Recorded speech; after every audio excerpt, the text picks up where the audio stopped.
আজকে পাকশি ব্রিজ নিয়ে একটা চমৎকার ঘটনা শুনবো আমরা আফনান ভাইয়ের কাছ থেকে, এবং আমি বিশ্বাস করি যে এই ঘটনাটি আপনাদের অনেক ভালো লাগবে। চলুন শুনে আসি আফনান ভাইয়ের পাঠানো পাকশির সেই অদ্ভুত ঘটনাটি। আসসালামু আলাইকুম, আমি আফনান আছি আপনাদের সঙ্গে। ঘটনাটির সময় 1973 সাল, বেশ অনেক আগের ঘটনা। ঘটনাটির স্থান পাবনা জেলার পাকশি, আমরা যেটা পাকশি বলি আর কি। আপনার পাকশির নাম শুনেছেন, বিশেষ করে পাকশিটা কিন্তু হার্ডিঞ্জ ব্রিজের জন্য আমরা বিখ্যাত। পাকশিটা আমরা মানে হার্ডিঞ্জ ব্রিজের নামই আসলে চিনি, পাকশি ব্রিজ বা পাকশি হার্ডিঞ্জ ব্রিজ বলে আমরা সবাই চিনি। তো আমি এই পাকশির একটি ঘটনা বলবো। শ্রোতা বন্ধুরা, আপনারা যারা পাকশিতে গিয়েছেন, আমি একটু এনভায়রনমেন্টটা বলি। আপনারা যদি এখন যান, আপনারা কিন্তু যাওয়ার সময় দেখবেন যে পাকশির এক পাশে বিশাল নির্মাণযজ্ঞ হচ্ছে, খুব আলো, অনেক কিছু, কিন্তু আর একটা পাশ ঠিক ততটাই অন্ধকার। একটা পাশ যেমন আলো, আর একটা পাশ ঠিক ততটাই অন্ধকার। বিশেষ করে আপনারা যদি পাবনা থেকে ভেড়ামারার দিকে যান, আপনারা হাতের বাম পাশে আপনারা বিশাল দেখবেন যে সরকারি অবকাঠামো নির্মিত হচ্ছে, কিন্তু হাতের ডান পাশে দেখবেন একদম শুনশান, নীরবতা, অন্ধকার, তেমন কিছুই দেখা যায় না। ঠিক মনে হবে যে এক পাশে দিন আর এক পাশে রাত, এরকম মনে হবে। তো যেই পাশটাতে অন্ধকার মনে হয়, ওটা দিনের বেলাতেও আজ এখন পর্যন্ত সেই জায়গাতে লোকবসতি খুবই কম। পাকশি যে স্টেশনটা, যে স্টেশনের পাশে যে বিশাল জায়গা রয়েছে, রেলের জায়গা, সেখানে কিন্তু অনেক হন্টেড স্টোরি রয়েছে। সেই আশেপাশে যে গ্রাম রয়েছে, সেই গ্রামগুলোতেও কিন্তু অনেক স্টোরি রয়েছে। আমি আজকে এমনই একটি স্টোরি আপনাদেরকে বলবো। তো সেই স্টোরিটা একটি কুয়া কেন্দ্রিক, একটা কূপ বা কুয়া। এই কুয়াকে কেন্দ্র করে আজকে আমাদের স্টোরি। যারা পাকশিতে আছে, পাকশির যদি কেউ আমার এই গল্পটা শুনে থাকেন বা পাকশির ওদিকে কেউ গিয়েছেন, তারা আমার ঘটনার সঙ্গে একটু মিলিয়ে নিতে পারবেন। ঘটনাটি আমি শুনেছি পাকশিতে ফুরফুরা শরীফের একটি মাদ্রাসা রয়েছে। ওই মাদ্রাসারই একজন শিক্ষার্থীর কাছে আমি এই গল্পটি শুনেছি। সেই শিক্ষার্থীর নাম হচ্ছে হাফেজ নাইম। এই হাফেজ নাইমের কাছ থেকে আমি এই ঘটনাটি শুনেছি। তা আশা করছি আপনাদের ঘটনাটি সবার ভালো লাগবে। ঘটনাটির সময়কাল আমি আগে বলেছি 1973 সাল। হার্ডিঞ্জ ব্রিজ থেকে কেউ যদি পাকশির মেইন বাজারের দিকে যেতে যায়, এখন পর্যন্ত হাতের দুপাশে বিশাল বড় বড় গাছ রয়েছে, শতবর্ষী এক একটা গাছ। এখনো সেদিক মানে আপনার দিনের বেলা যেতে গা ছমছম করে উঠবে। সেই পাকা, এখন তো পাকা রাস্তা হয়েছে, দুই পাশে গাছগুলো রয়েছে। তো আমরা যদি ওই দিকে যেতে থাকি, যে যাওয়ার সময় হাতের ঠিক বাম পাশে আমাদের বেশ একদম ফাঁকা জায়গা পড়বে। আর ওই ফাঁকা জায়গাটা আরেকটু পার হয়ে গেলেই মানে পদ্মা নদী। ওই জায়গাগুলোতে এখনো ওইভাবে জনবসতি নেই। তো ওই জায়গাতে একসময় বেশ একটু ঝোপঝাড় এরকম ছিল আর কি। ওই ঝোপঝাড়ের মধ্যে ব্রিটিশ পিরিয়ডের একটি কুয়া ছিল। বলা হয় যে হার্ডিঞ্জ ব্রিজ যখন তৈরি করা হয়, ওই তৈরি করার সময় খাওয়ার পানির প্রয়োজন ছিল, তখন ওই জায়গাটাতে একটা কুয়া খনন করা হয়েছিল। তো ওই কুয়াটা মানে ওরকমই পড়ে আছে, এরকম বলা হতো আর কি, ওই ঝোপঝাড়ের মধ্যে। অনেকেই কিন্তু ওই ঝোপঝাড়ের ওদিকে দেখা যেত যে আপনার গরু ছাগল এগুলা বেঁধে রাখতো, এরকম কিন্তু হতো। তো এভাবেই যখন একটা সময় আস্তে আস্তে যখন ঝোপঝাড় কমে আসে, কুয়ার ওই জায়গাটা উন্মুক্ত হয়ে পড়ে। কুয়ার মধ্যে কিন্তু পানি ছিল, কুয়ার মধ্যে পানি ছিল, এবং কুয়া কেন্দ্রিক কিছু অদ্ভুত কথা প্রচলিত ছিল। যেমন ওই কুয়াটা কিন্তু খুব বেশি গভীর ছিল না, নিচে পানি দেখা যেত, কিন্তু ওই কুয়াতে যদি কেউ শব্দ করত কোনো প্রতিধ্বনি ফিরে আসতো না। আমরা দেখেছি, আমরা তো নর্মালি জানি সাধারণত 16.5 মিটার দূরত্ব যদি কম হয় তাহলে কিন্তু আমরা কোনো প্রতিধ্বনি পাই না, কিন্তু ওই কুয়াটি প্রায় 20 মিটারের মতো গভীর ছিল, মানে নিচের পানিটা দেখা যেত প্রায় 20 মিটারের মতো গভীর ছিল, কিন্তু ওখানে কোনো শব্দ করলে কোনো প্রতিধ্বনি ফেরত আসতো না। এটা অনেকেই চিন্তা করতো কি ব্যাপারে, এই কুয়াতে কথা বললে কথা ফেরত আসে না। আর একটা বিষয় হলো, ওই কুয়াতে অদ্ভুত কিছু শব্দ হতো। শব্দ বলতে কেমন, যে মনে হতো যে কুয়ার পানির মধ্যে বড় বড় মাছ রয়েছে, এরকম মাছের মতো শব্দ, মাছ যেভাবে পুকুরে শব্দ করে এরকম শব্দ হতো।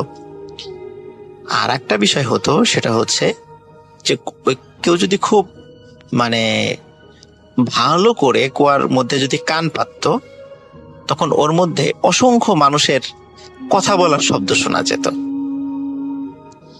এই টাইপের বিষয় ওখানে ছিল। অনেকের কাছে এই কথাগুলো মানে প্রচারিত হয়ে যায় যে ওখানে এরকম এরকম আছে, তো অনেকে কুয়ার ওখানে দেখতে যায়। কেউ কান পাতলে কেউ শব্দ শোনে, কেউ শোনে না, কিন্তু ওই যে ভেতরে যে মাছ রয়েছে, ওরকম পানি নড়াচড়া করে উঠতো, বা মাছ যেভাবে একটু ঢেউ সৃষ্টি করে ওরকম ঢেউ সৃষ্টি হতো। তো এইরকম মোটামুটি সবাই দেখতো। এবং এটা ঠিক যে এই যে শব্দ করলে যে শব্দ ফেরত আসতো না, এটাও ঠিক, এটাও সবাই করতো। কিন্তু ওই যে কান পাতলে যে অনেক মানুষের কথাবার্তা বলার শব্দ, এই জিনিসগুলো সবাই সবসময় শুনতো না, কেউ শুনতো কেউ শুনতো না, বিষয়টা এমন ছিল। তো এর মধ্যে ঘটনাটি যেটা ঘটে আর কি,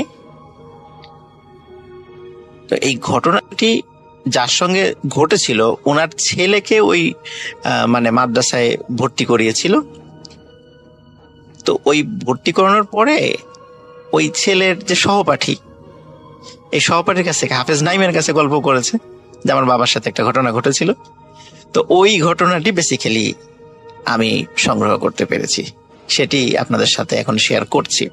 তো এই যে মুরব্বি, তো এই মুরব্বি যিনি ছিলেন ওনার নামটা কিন্তু আমি আসলে জানতে পারি নাই, বা আমি একবার হালকা শুনেছিলাম, আসলে আমার মনে নেই ওনার নামটা আসলে কি।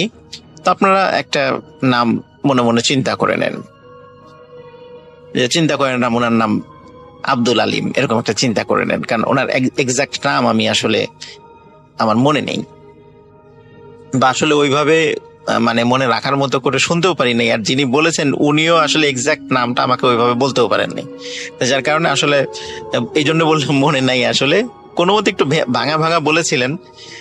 যাই হোক, তো ধরে নেন যে না, তার নাম হচ্ছে আব্দুল আলিম। তো এই আব্দুল আলিম উনি তখন বেশ মানে কিশোর বয়সী। তখন উনি এবং ওনার কয়েকজন বন্ধু বান্ধব ওনারা চিন্তা করেন যে ওই কুয়াতে খালি শুনি মাছ আছে, আমরা আজকে 4 বন্ধু মিলে ওখানে মাছ ধরতে যাব, আমরা বড়শি ফেলবো, দেখি আসলে ওখানে আমরা মাছ পাই কিনা। তো সত্যি ওনারা 4 বন্ধু মিলে সেখানে বড়শি নিয়ে যান। এই আমি কিন্তু ঘটনা বলছি সব দিনের বেলার ঘটনা, এখন যা হচ্ছে সব দিনের বেলা। তো উনি বড়শি নিয়ে সেখানে যান, উনি সহ ওনার 4 বন্ধু, আব্দুল আলিম এবং তার 4 বন্ধু, মানে তার আরো 3 বন্ধু, টোটাল 4 জন সেখানে যান। যাওয়ার পরে বাস তারা সেখানে বড়শি ফেলেন। ঠিক অনেকক্ষণ হয়ে যায়, কিন্তু কোনো মানে বড়শির যেই যারা আধার ফেলেছে সেখানে কোনো মাছের কোনো উপস্থিতি, কোনো মাছ কোনো আধার খায়ও না, কিছুই না। অথচ তারা কিন্তু কুয়ার পানিতে দেখছে যে পানি নড়ে উঠছে, তার মানে নিচে কিছু আছে।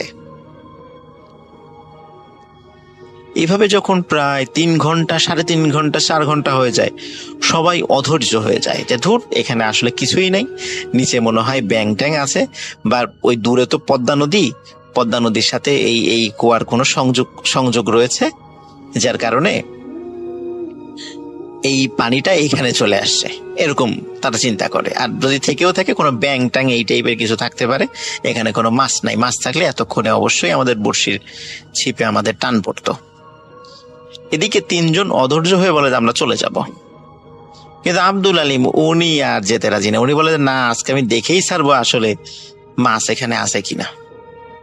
খালি শুনি যে এখানে বিশাল বিশাল মাছ আছে, কই আজকে দেখবো মাছ আছে কিনা। ওদিকে তিনজন বলে যে ঠিক আছে তুই থাক, আমরা গেলাম। তারা মোটামুটি হাসি তামাশা করে, আব্দুল আলিমের দিকে তাকিয়ে হাসি তামাশা করে তারা তাদের মতো হাঁটা দেয়। দিকে আব্দুল যখন ওই তিনজন চলে যাচ্ছে, বেশ দূরে চলে গেছে, মানে এতটুকু দূরে যে চিৎকার দিলে বা কোনো ডাক দিলে তারা শুনতে পারবে, এতটুকু দূরে স্পষ্টভাবে আর কি শুনতে পারবে। তখন হঠাৎ করে আব্দুল আলিম তার বড়শির ছিপে টান অনুভব করে।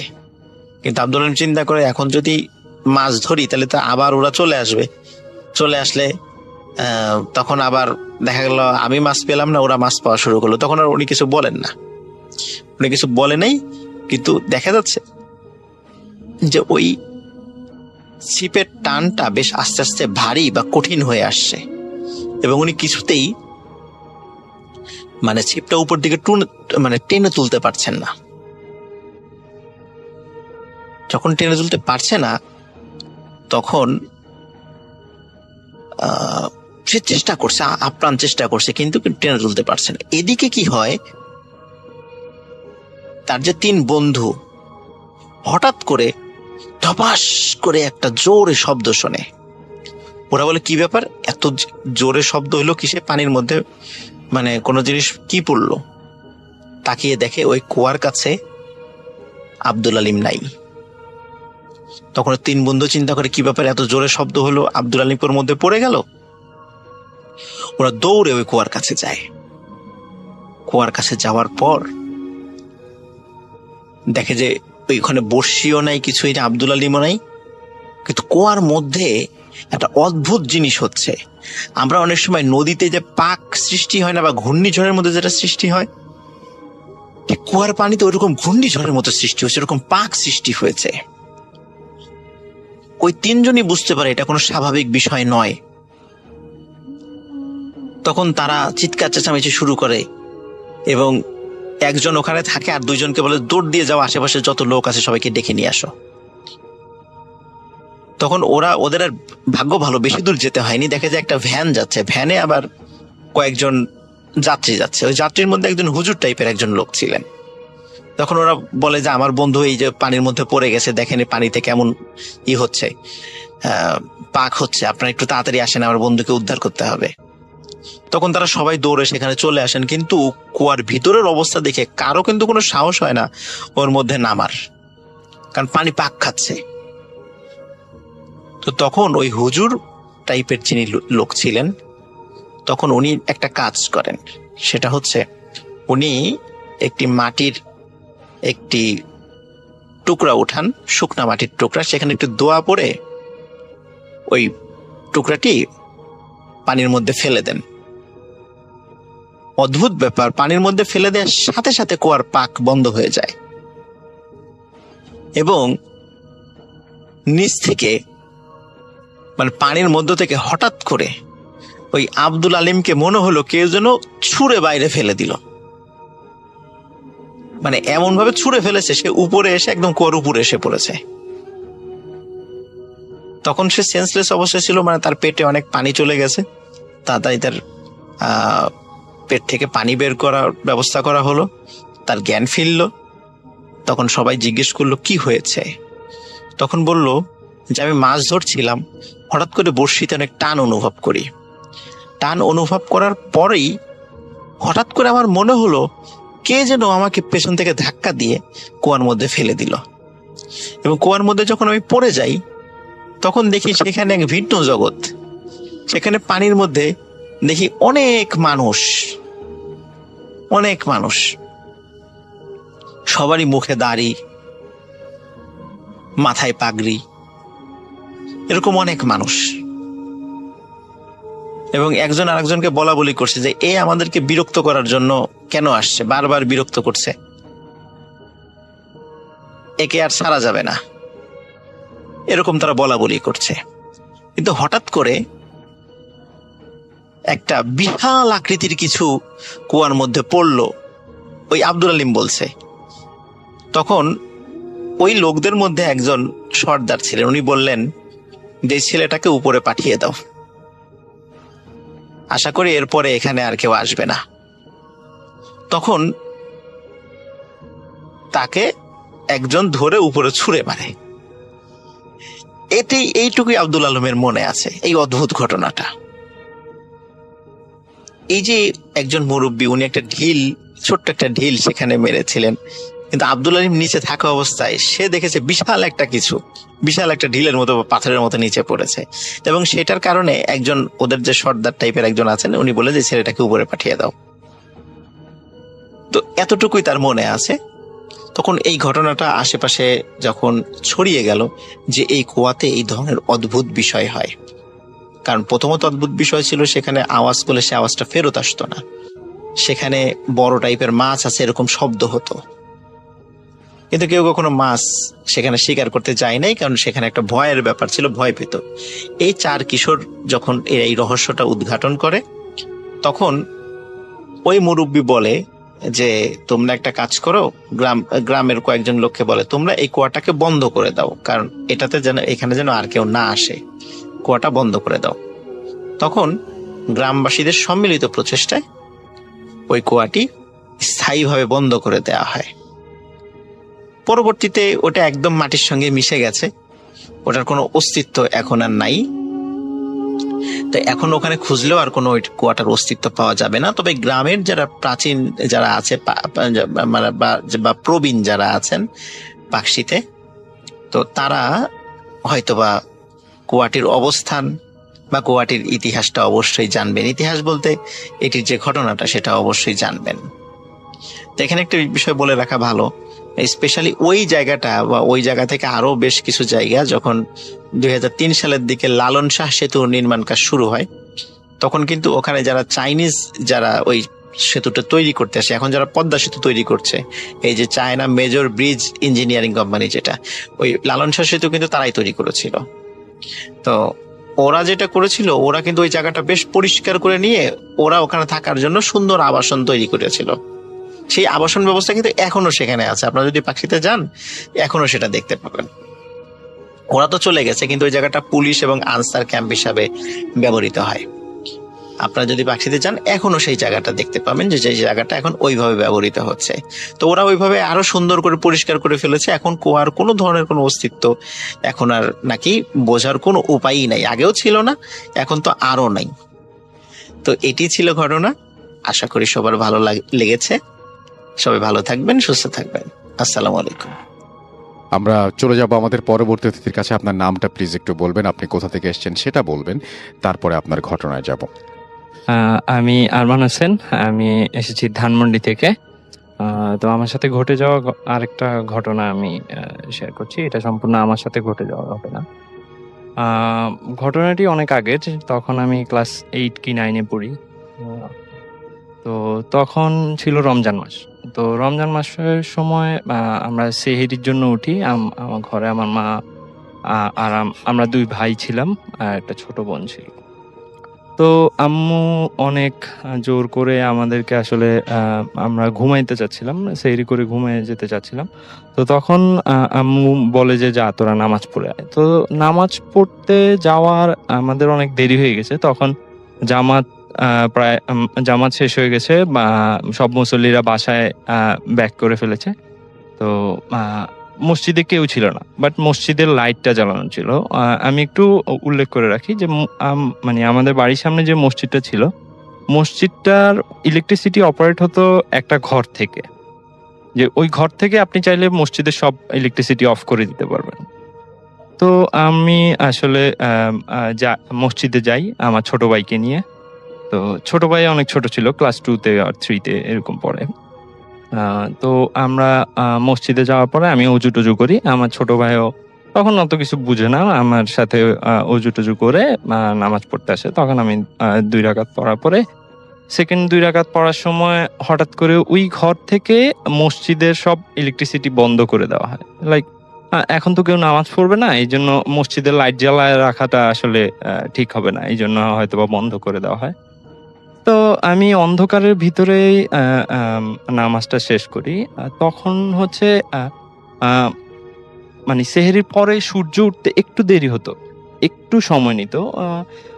অন্ধকারটা ছিল এমন যে কিছু দূর দেখা যায়, বাট চেহারা স্পষ্ট বোঝা যায় না। কিছু দূর মানে 15-20 হাত পর্যন্ত দেখা যায়, কিন্তু কোনো কিছু বোঝা যায় না। তো আমাদের মসজিদ থেকে বের হয়ে ইটের রাস্তা ছিল। তো আমি যখন নামাজ পড়ে বের হলাম, ইটের রাস্তা দিয়ে নর্মালি কোনো কেউ যাতায়াত করলে বা কোনো রিক্সা যাতায়াত করলে আসলে একটা শব্দ হয়, ইটের রাস্তারও একটা শব্দ হয়, আবার রিক্সারও একটা শব্দ হয়। তো আমি মসজিদ থেকে বের হয়ে রাস্তায় আসার সাথে সাথেই আমার সামনে দিয়ে একটা রিক্সা পাস করলো। অনেক ঝনঝন আওয়াজ করে রিক্সা পাস করলো। আসলে এমনি নর্মালি রিক্সার আওয়াজটা কিন্তু নর্মাল ডেতে অনেক দূর পর্যন্ত শোনা যায়, ঠিক আছে। তো আমি রাস্তায় বের হয়েছি, রাস্তায় বের হওয়ার সাথে সাথে দেখলাম যে আমার রাস্তার অপোজিটে একটু দূরে আমাদের পারিবারিক কবরস্থান।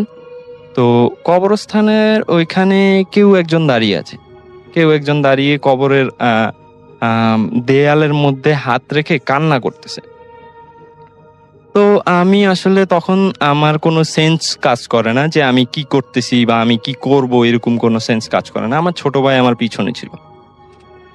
তো আমি আস্তে আস্তে বাড়ির দিকে মুভ না করে আমি ওই যে কবরস্থানে দাঁড়িয়ে থাকা ওই লোকটার দিকে মুভ করছিলাম। তো আমার সন্দেহ হলো আমার বাড়িতে মুয়াজ্জিন, যিনি আমাদের মসজিদের মুয়াজ্জিন, যিনি উনি আমার জ্যাঠা।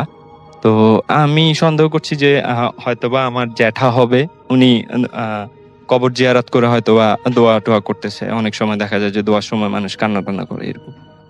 তো আমি আসলে দূর থেকেই প্রথমবারই একটু যাওয়ার পরেই আমি ডাক দিলাম যে জ্যাঠা নাকি, বাট ওই দিক থেকে কোনো আওয়াজ আসছে না, ওই দিক থেকে সম্পূর্ণ চুপ। আমি তখন আমার ছোট ভাই আমাকে পরে এটা শেয়ার করে যে ও আমার হাত ধরে টানছিল যে ভাইয়া বাড়ির দিকে আসো, এটা ঠিক হচ্ছে না। বাট আমি কোনো কিছু তোয়াক্কা না করে আমি ওই দিকেই যাচ্ছিলাম, আমার কনসেন্ট্রেট সব ওই লোকটার দিকেই, যে কবরস্থানের পাশে দাঁড়িয়ে আছে। তো আমি এক কদম 2 কদম আস্তে আস্তে তার দিকে যাচ্ছিলাম এবং তাকে ডাকছিলাম যে জ্যাঠা আপনি কি কান্না করতেছেন অথবা কবর জিয়ারত করতেছেন। আমি ডাকতে ডাকতে প্রায় ওনার সাথে আমার সাথে ডিস্টেন্স হবে 3 কি 4 হাত। তো 3-4 হাত ডিস্টেন্সে আমি একটু রাগান্বিত স্বরে ডাকলাম যে জ্যাঠা নাকি, আপনি কথা বলতেছেন না কেন, ঠিক আছে। তো 3-4 হাত দূরত্ব থেকে ওই অবয়বটা আমার দিকে ফিরলো। মানে তখন রাসেল ভাই আমার সিচুয়েশনটা এমন, আমি আসলে কি করব বুঝতেছি না, আমি আসলে কি করে ফেলেছি সেটাও বুঝতেছি না। তো উনি যখন আমার দিকে মুখটা ঘোরালো, মুখটা দেখে আমি একেবারে অবাক।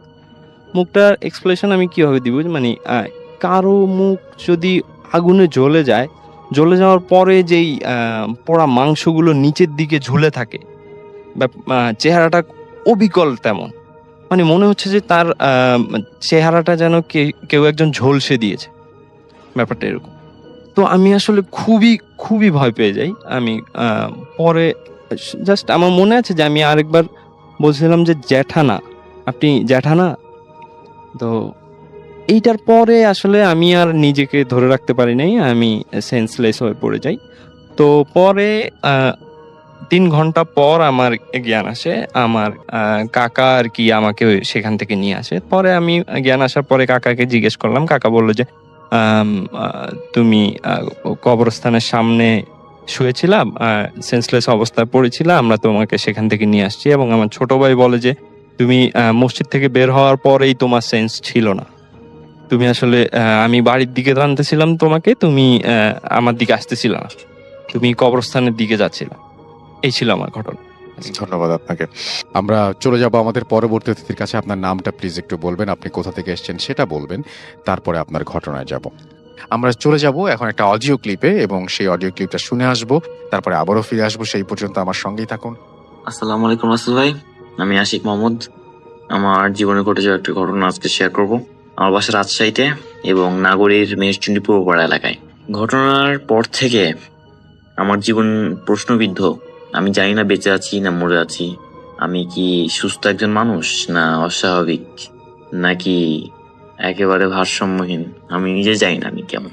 ঘটনার বিস্তারিত বর্ণনা দিই ভাইয়া। ওদিন আজ থেকে 2 মাস আগের ঘটনা, এবং ওই দিন আমি ফোনে কথা বলতে বলতে ভাই একটু রেল লাইন যে আছে, যে মেহেরচণ্ডীর রাজশাহী ইউনিভার্সিটি যে লাইন থেকে নেমে যায় মেহেরচণ্ডীর পূর্বপাড়া যেতে, সেখানে আগে অনেক গাছ ছিল, গাছগুলো কেটে ফেলা হয়েছে, তো একটু খোলা পরিবেশ ছিল, চাঁদের আলো, পরিষ্কার আকাশ ছিল। তো বসে থেকে ফোনে কথা বলছিলাম। ট্রেন আসছে, যে হরিয়ান থেকে আগত ট্রেন একটি আসছিল, এবং তো আমি হর্ন শুনে সাইড দেব এবং আরেকটু পর সাইড দেবো ভাবলাম।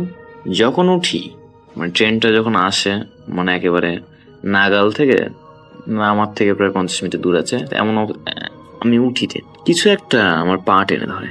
লাইনের সাথে মনে হচ্ছে পাটা আমার সংযুক্ত। আমি একেবারে ভয় পেয়ে যাই ভাইয়া। ট্রেনটা যদিও বা আস্তে আস্তে আসছিল, তো আমি বুঝতে পারি আজকে আর আমার রক্ষা নাই। আমি সব শত্রু, বন্ধু, পরিবার, আপনজন, প্রিয় মানুষ সবার মুখগুলো একবার করে মনে করে নিই। আমার যে মা আছে তাকে স্মরণ করি, ছোট ভাইটা, প্রিয় মানুষটা, সবাই একবার করে স্মরণ করি, এবং আমি মৃত্যুর জন্য রাসেল ভাই প্রস্তুত হয়ে যাই। আজরাইল এখন আমার সামনে আসবে, আমার জানটা জাস্ট কবজ করে নেবে, আমি তৈরি হয়ে যাই। আমার বাঁচার কোনো উপায় ছিল না ভাইয়া। ফোনটা পকেট হাতে ছিল, পকেটে রেখেছিলাম, পকেট থেকে বের করে সাইডে ফেলে দিই, এবং আমি তৈরি হয়ে যাই সম্পূর্ণ। আল্লাহর নাম নিতে থাকি। একেবারে আশেপাশে কেউ ছিল না, আমাকে যে উদ্ধার করবে আশেপাশে কেউ ছিল না। আল্লাহর নাম নিতে থাকি, সূরা ইখলাস পড়তে থাকি। কিছুক্ষণ পর ভাই যখন ট্রেনটা একেবারে কাছে চলে আসে, আমি জোরে করে আল্লাহ আকবর করে চিৎকার করি। চিৎকার নয়, মাঝারি ভাবে আল্লাহ আকবর বলি।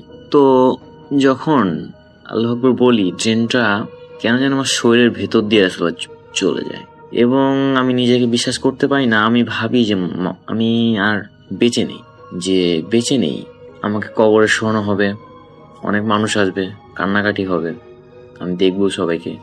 এগুলো চিন্তা ভাবনা মাথা ভেতর ঘুরছে। কে দেখতে আসবে আমায়, কে কানবে আমার জন্য, আমি এগুলো জাস্ট ভাবছি। মুনকার নাকির আসবে, আমাকে প্রশ্ন করবে। রাসেল ভাই কেমন যে অনুভূতি, এটা জাস্ট আমি বুঝছি। আমি যখন রেল লাইন থেকে অক্ষত অবস্থায় নিচে নামি, পৃথিবীর সব খুশিকে আলাদা করলেও একত্রে করলে সেই খুশিটা হবে না আমার যে খুশিটা হয়েছিল।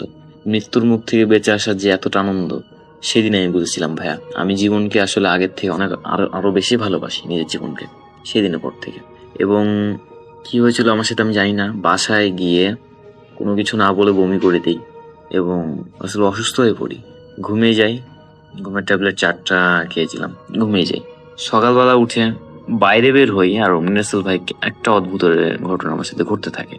আমি হাঁটছি, মনে হচ্ছে শরীরের আমার কোনো ওজন নাই, এবং এটা তো প্রথমত তো এগুলি মনে হচ্ছে। দ্বিতীয়ত আমি 2জনের সাথে দেখা হয় আমার, যারা একজন 17 মাস আর আরেকজন 1 বছর 1 মাস কি 1.5 মাস, 1 বছর 1 মাস কি 1.5 মাস হবে, 13 কি 13.5 মাস হয়েছে মারা যাওয়া।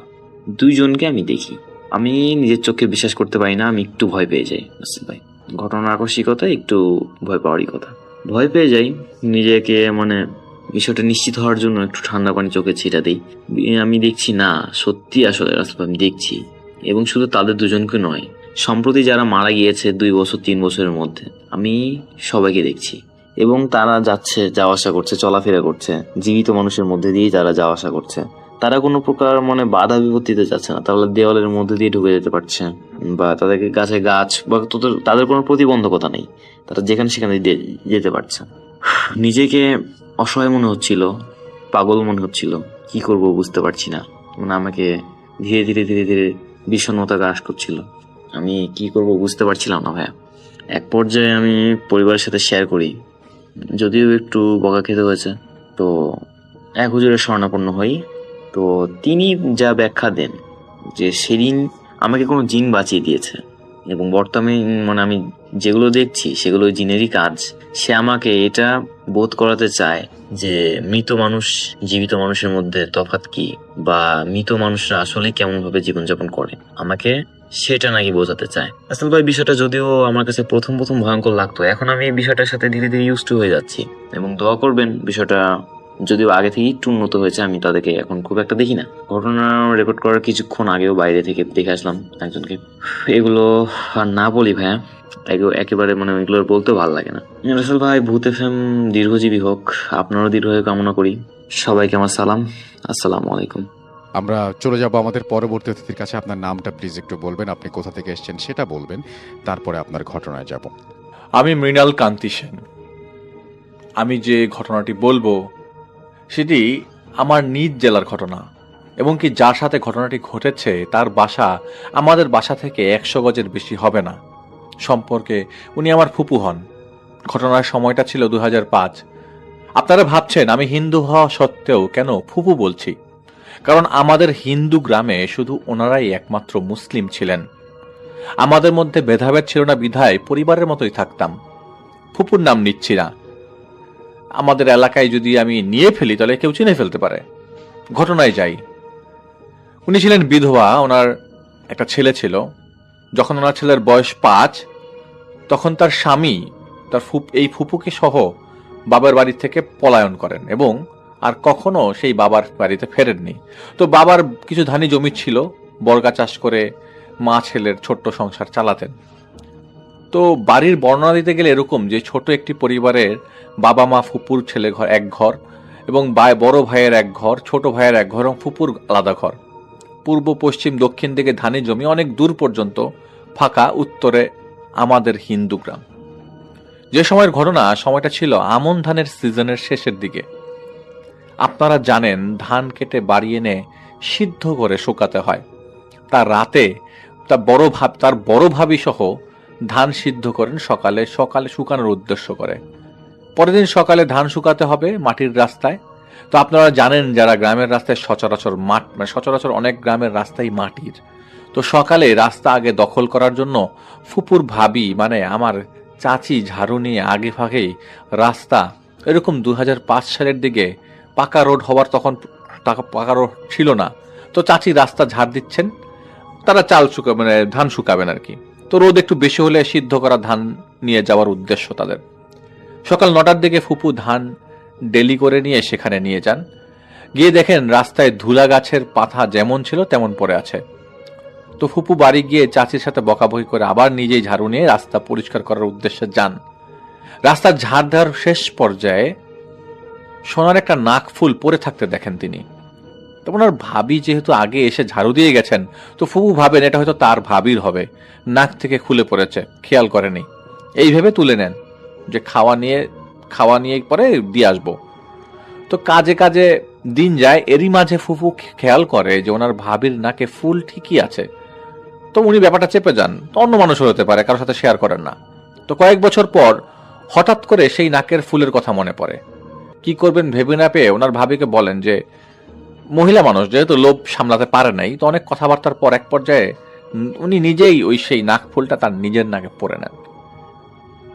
সেদিন রাতে তিনি ঘুমিয়েছিলেন, স্বপ্ন দেখেন দূর থেকে কেউ যেন এসে ওনাকে ডাকছে, কিছু বলতে যাচ্ছে, কিন্তু ফুপি কিছুই বুঝতে পারছে না।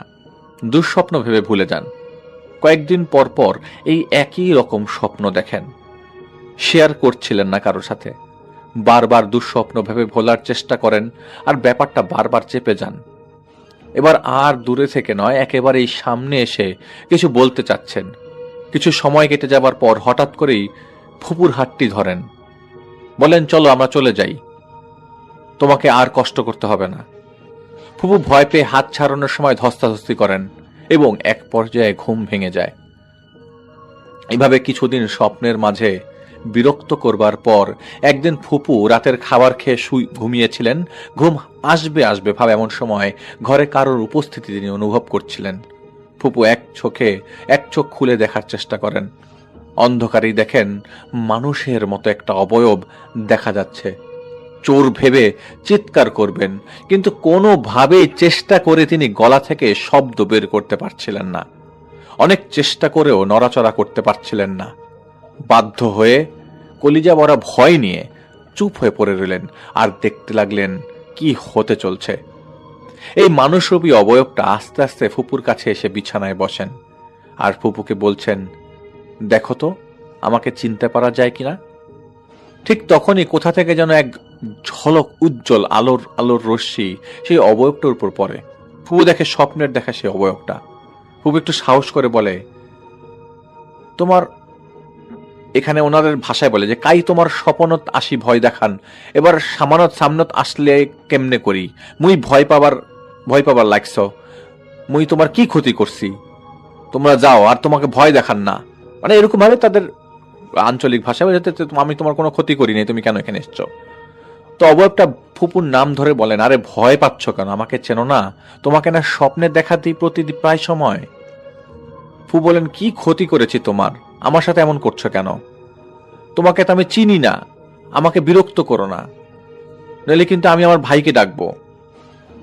এভাবে অনেকক্ষণ কথা বলার পর ফুপুর হাত ধরে কিছু বলতে যাবে, এমন সময় ফুপু এক চিৎকার করে, আল্লাহ গো বাঁচাও। চিৎকার করে উঠে ঘরের দরজা খুলে এক দৌড় দিয়ে তার ছোট ভাইয়ের ঘরের সামনে গিয়ে জ্ঞান হারিয়ে পড়ে যান। তার ভাইয়ের মাথায় পানি ঢেলে জ্ঞান ফেরান। জানতে চাওয়া হয়, ফুপু সব বলেন। ওনার ছোট ভাই ঝাড় ফু করে পানি পড়া খাইয়ে কোনো মতে রাত পার করান।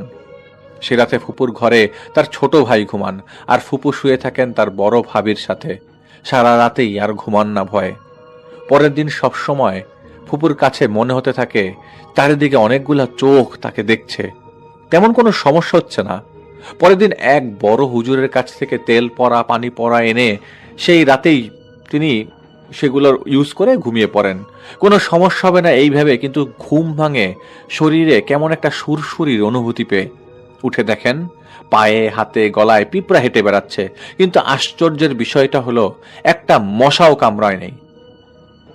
উঠে বসেন এবং নিজেকে আবিষ্কার করেন বাড়ির পেছনের কদম গাছের নিচে।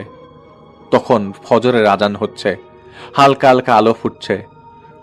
ওনাদের বাড়ির পেছন দিকটায় একটা বাঁশঝাড় আছে।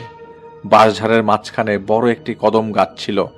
পরের দিন সবাইকে ঘটনা খুলে বললে ওনার বড় ভাই হেসে উড়িয়ে দেন। বিশ্বাস করার কথা না, কোনো মতেই বিশ্বাস করতে চাচ্ছিলেন না।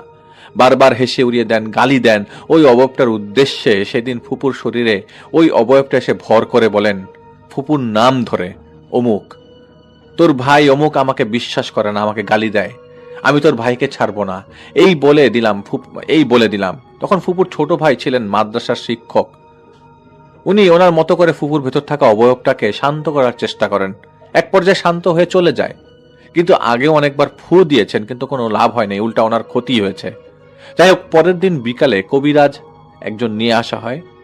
একজন রাশি বিশ্বাস করা তুলা রাশি কাউকে নিয়ে আসা হয়। এরই মধ্যে পুরো গ্রাম জানাজানি হয়। আমরা উৎসুক জনতা এসে ভিড় করি ভূত তুলারাশির গায়ে নামানোর দেখার জন্য, মানে ভূত নামানো দেখবে। হুজুর তার রীতিমতো মানে রিচুয়াল মতো বিভিন্ন রিচুয়াল করেই যাচ্ছিল, কিন্তু কোনোভাবেই তাকে আনা যাচ্ছিল না। এরই মাঝে মাগরিবের আজান দিয়ে দেয়। ওঝা নামাজের পর আবারও রিচুয়াল শুরু করে এবং ওই অবয়বটাকে তুলারাশির শরীরে আনতে সক্ষম হন। অবয়বটা এসে খুব রাগান্বিত কণ্ঠে ধমক দিতে দিতে বলেন, কেন আমাকে এত করে ডাকা হচ্ছে, কেন ভুলে গেছিস আমি তোকে তুড়ি মেরে উড়িয়ে দিতে পারি? তো ওঝার নাম ধরে বলছে, তোকে একটা কথা বলাই হয়নি, তুই যে আমাকে ধরার জন্য এসেছিস, তোর বাড়ি বন্ধ করে এসেছিস তো? তোর বড় মেয়েটা তো গর্ভবতী, তাই না? এখনই যদি খবর আসে তাহলে কি করবি? আমি তো তোকে যেতে দিব না। এই বলে হা হা হা করে হাসতে থাকে। বাড়ি গিয়ে দেখ তোদের রান্নাঘরে পুরে ছাই হয়ে গেছে। এভাবে তাদের কিছুক্ষণ তর্ক বিতর্ক চলতে থাকে। এরই মাঝে একজন খবর আসে, ওঝার বাড়িতে আগুন ধরে রান্নাঘরটা পুড়ে গেছে, আর মেয়েটা কলপাট থেকে পানি আনতে গিয়ে পিছলে পড়ে কোমরে ব্যথা পেয়েছে এবং পেটেরও ব্যথা উঠে গেছে। ওঝা ওই অবয়বটাকে ছেড়ে দিয়ে কোনো রকম ভাবে বুঝ দিয়ে বাড়ি চলে আসে। বাড়ি যেতেই বাইসাইকেল থেকে পড়ে ওনার পা ভেঙে যায়। যাবার আগে ফুপুকে ঝাড় ফুঁক দিয়ে একটা তাবিজ দিয়ে যান, ওই নাকের ফুলটা ফেলে দিতে বলেন। ফুপু তাই করেন, ফুলটা ফেলে দেন। সেদিন আরেকটা ঘটনা ঘটে যায়। ফুফু ঘুমিয়েছিলেন। মাঝরাতে বাথরুমে যাওয়ার জন্য তার ঘুম ভেঙে যায়, কিন্তু কোনোভাবেই নাড়াচাড়া করতে পারছেন না, মুখেও কোনো আওয়াজ করতে পারছিলেন না।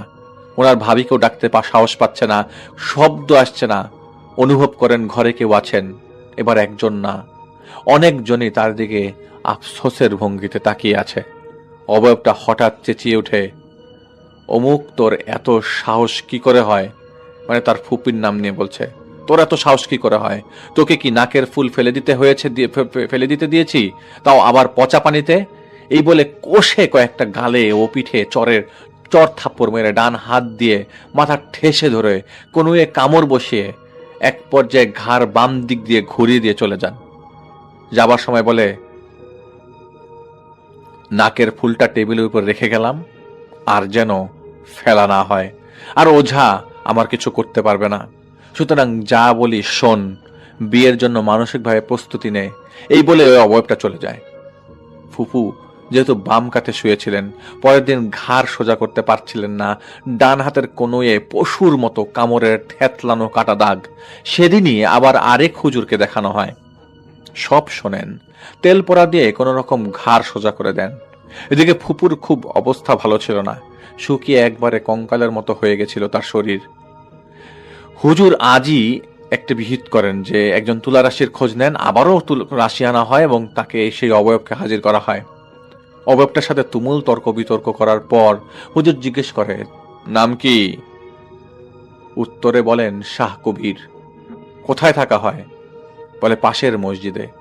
এই মহিলা তোমার কি ক্ষতি করেছে, কেন ধরলা? উত্তরে বলেন, একজন শুক্রবার দুপুরে চুল ছেড়ে দিয়ে রাস্তায় গেছিল, আমার খুব ভালো লেগেছে। পরের দিনই সোনার একটা নাকের ফুল দিছিলাম, ও পড়েছে, আমার বউ হয়েছে, এখন আমি ওকে নিয়ে যাব, আমাকে ছেড়ে দেন, আমি ওকে নিয়েই যাব, কেউ ঠেকাতে পারবে না বলেই হাসি দিয়ে হা হা করে হেসে ওঠেন। হুজুর বলেন, তুই তো ওকে নিতে পারবি না, তুই ছেড়ে যাবি কিনা সেটা বল। অবয়ব ছেড়ে যাবে না, অনেক করে বোঝানোর পরেও যাবে না।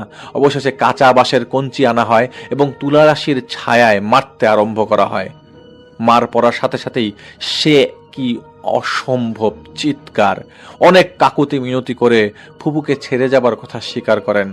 তখন হুজুর আর মারেন না এবং শর্ত দেন, এই বাড়ি থেকে মসজিদ যত দূর, চারিদিকে এই সীমানার ভেতর আসা যাবে না। এই রোগীকে তুই অনেক শাস্তি দিয়েছিস, এর মাসুল স্বরূপ রোগী মাটিতে থুতু ফেলবে, সেই থুতু মাটি থেকে চেটে খেতে হবে, রোগীর পা ধরে ক্ষমা চাইতে হবে। অবয়বটা মারের ভয়ে সব শর্তে রাজি হয় এবং হুজুরের দেয়া সব শর্ত পূরণ করেন।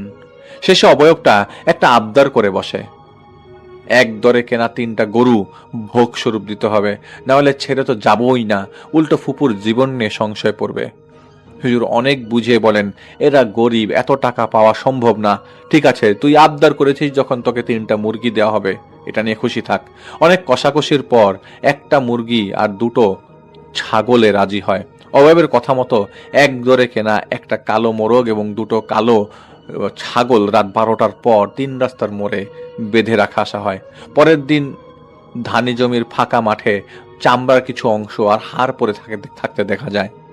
ওই হুজুর ফুপুকে কিছু উপদেশ দেন, কিছু আমল দেন, বাড়ি বন্ধ করে দেন। এরপর থেকে আর কোনো সমস্যা দেখা যায়নি। আশ্চর্যের বিষয় হচ্ছে, ঘটনা চলাকালীন ওই অবয়বটি মাঝরাতে আগুনের গোলাকার রূপ নিয়ে আসা যাওয়া করত। প্রতিদিন সকালবেলায় কারো না কারোর মুখে শুনতাম আমরা, কৌতূহল জগৎ আমিও দেখব।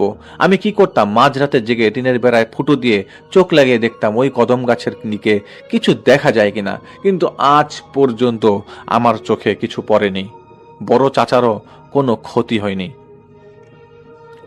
আমি নিজেই একজন অগোছল মানুষ, সাজিয়ে লিখতে না পারার জন্য আন্তরিকভাবে দুঃখিত।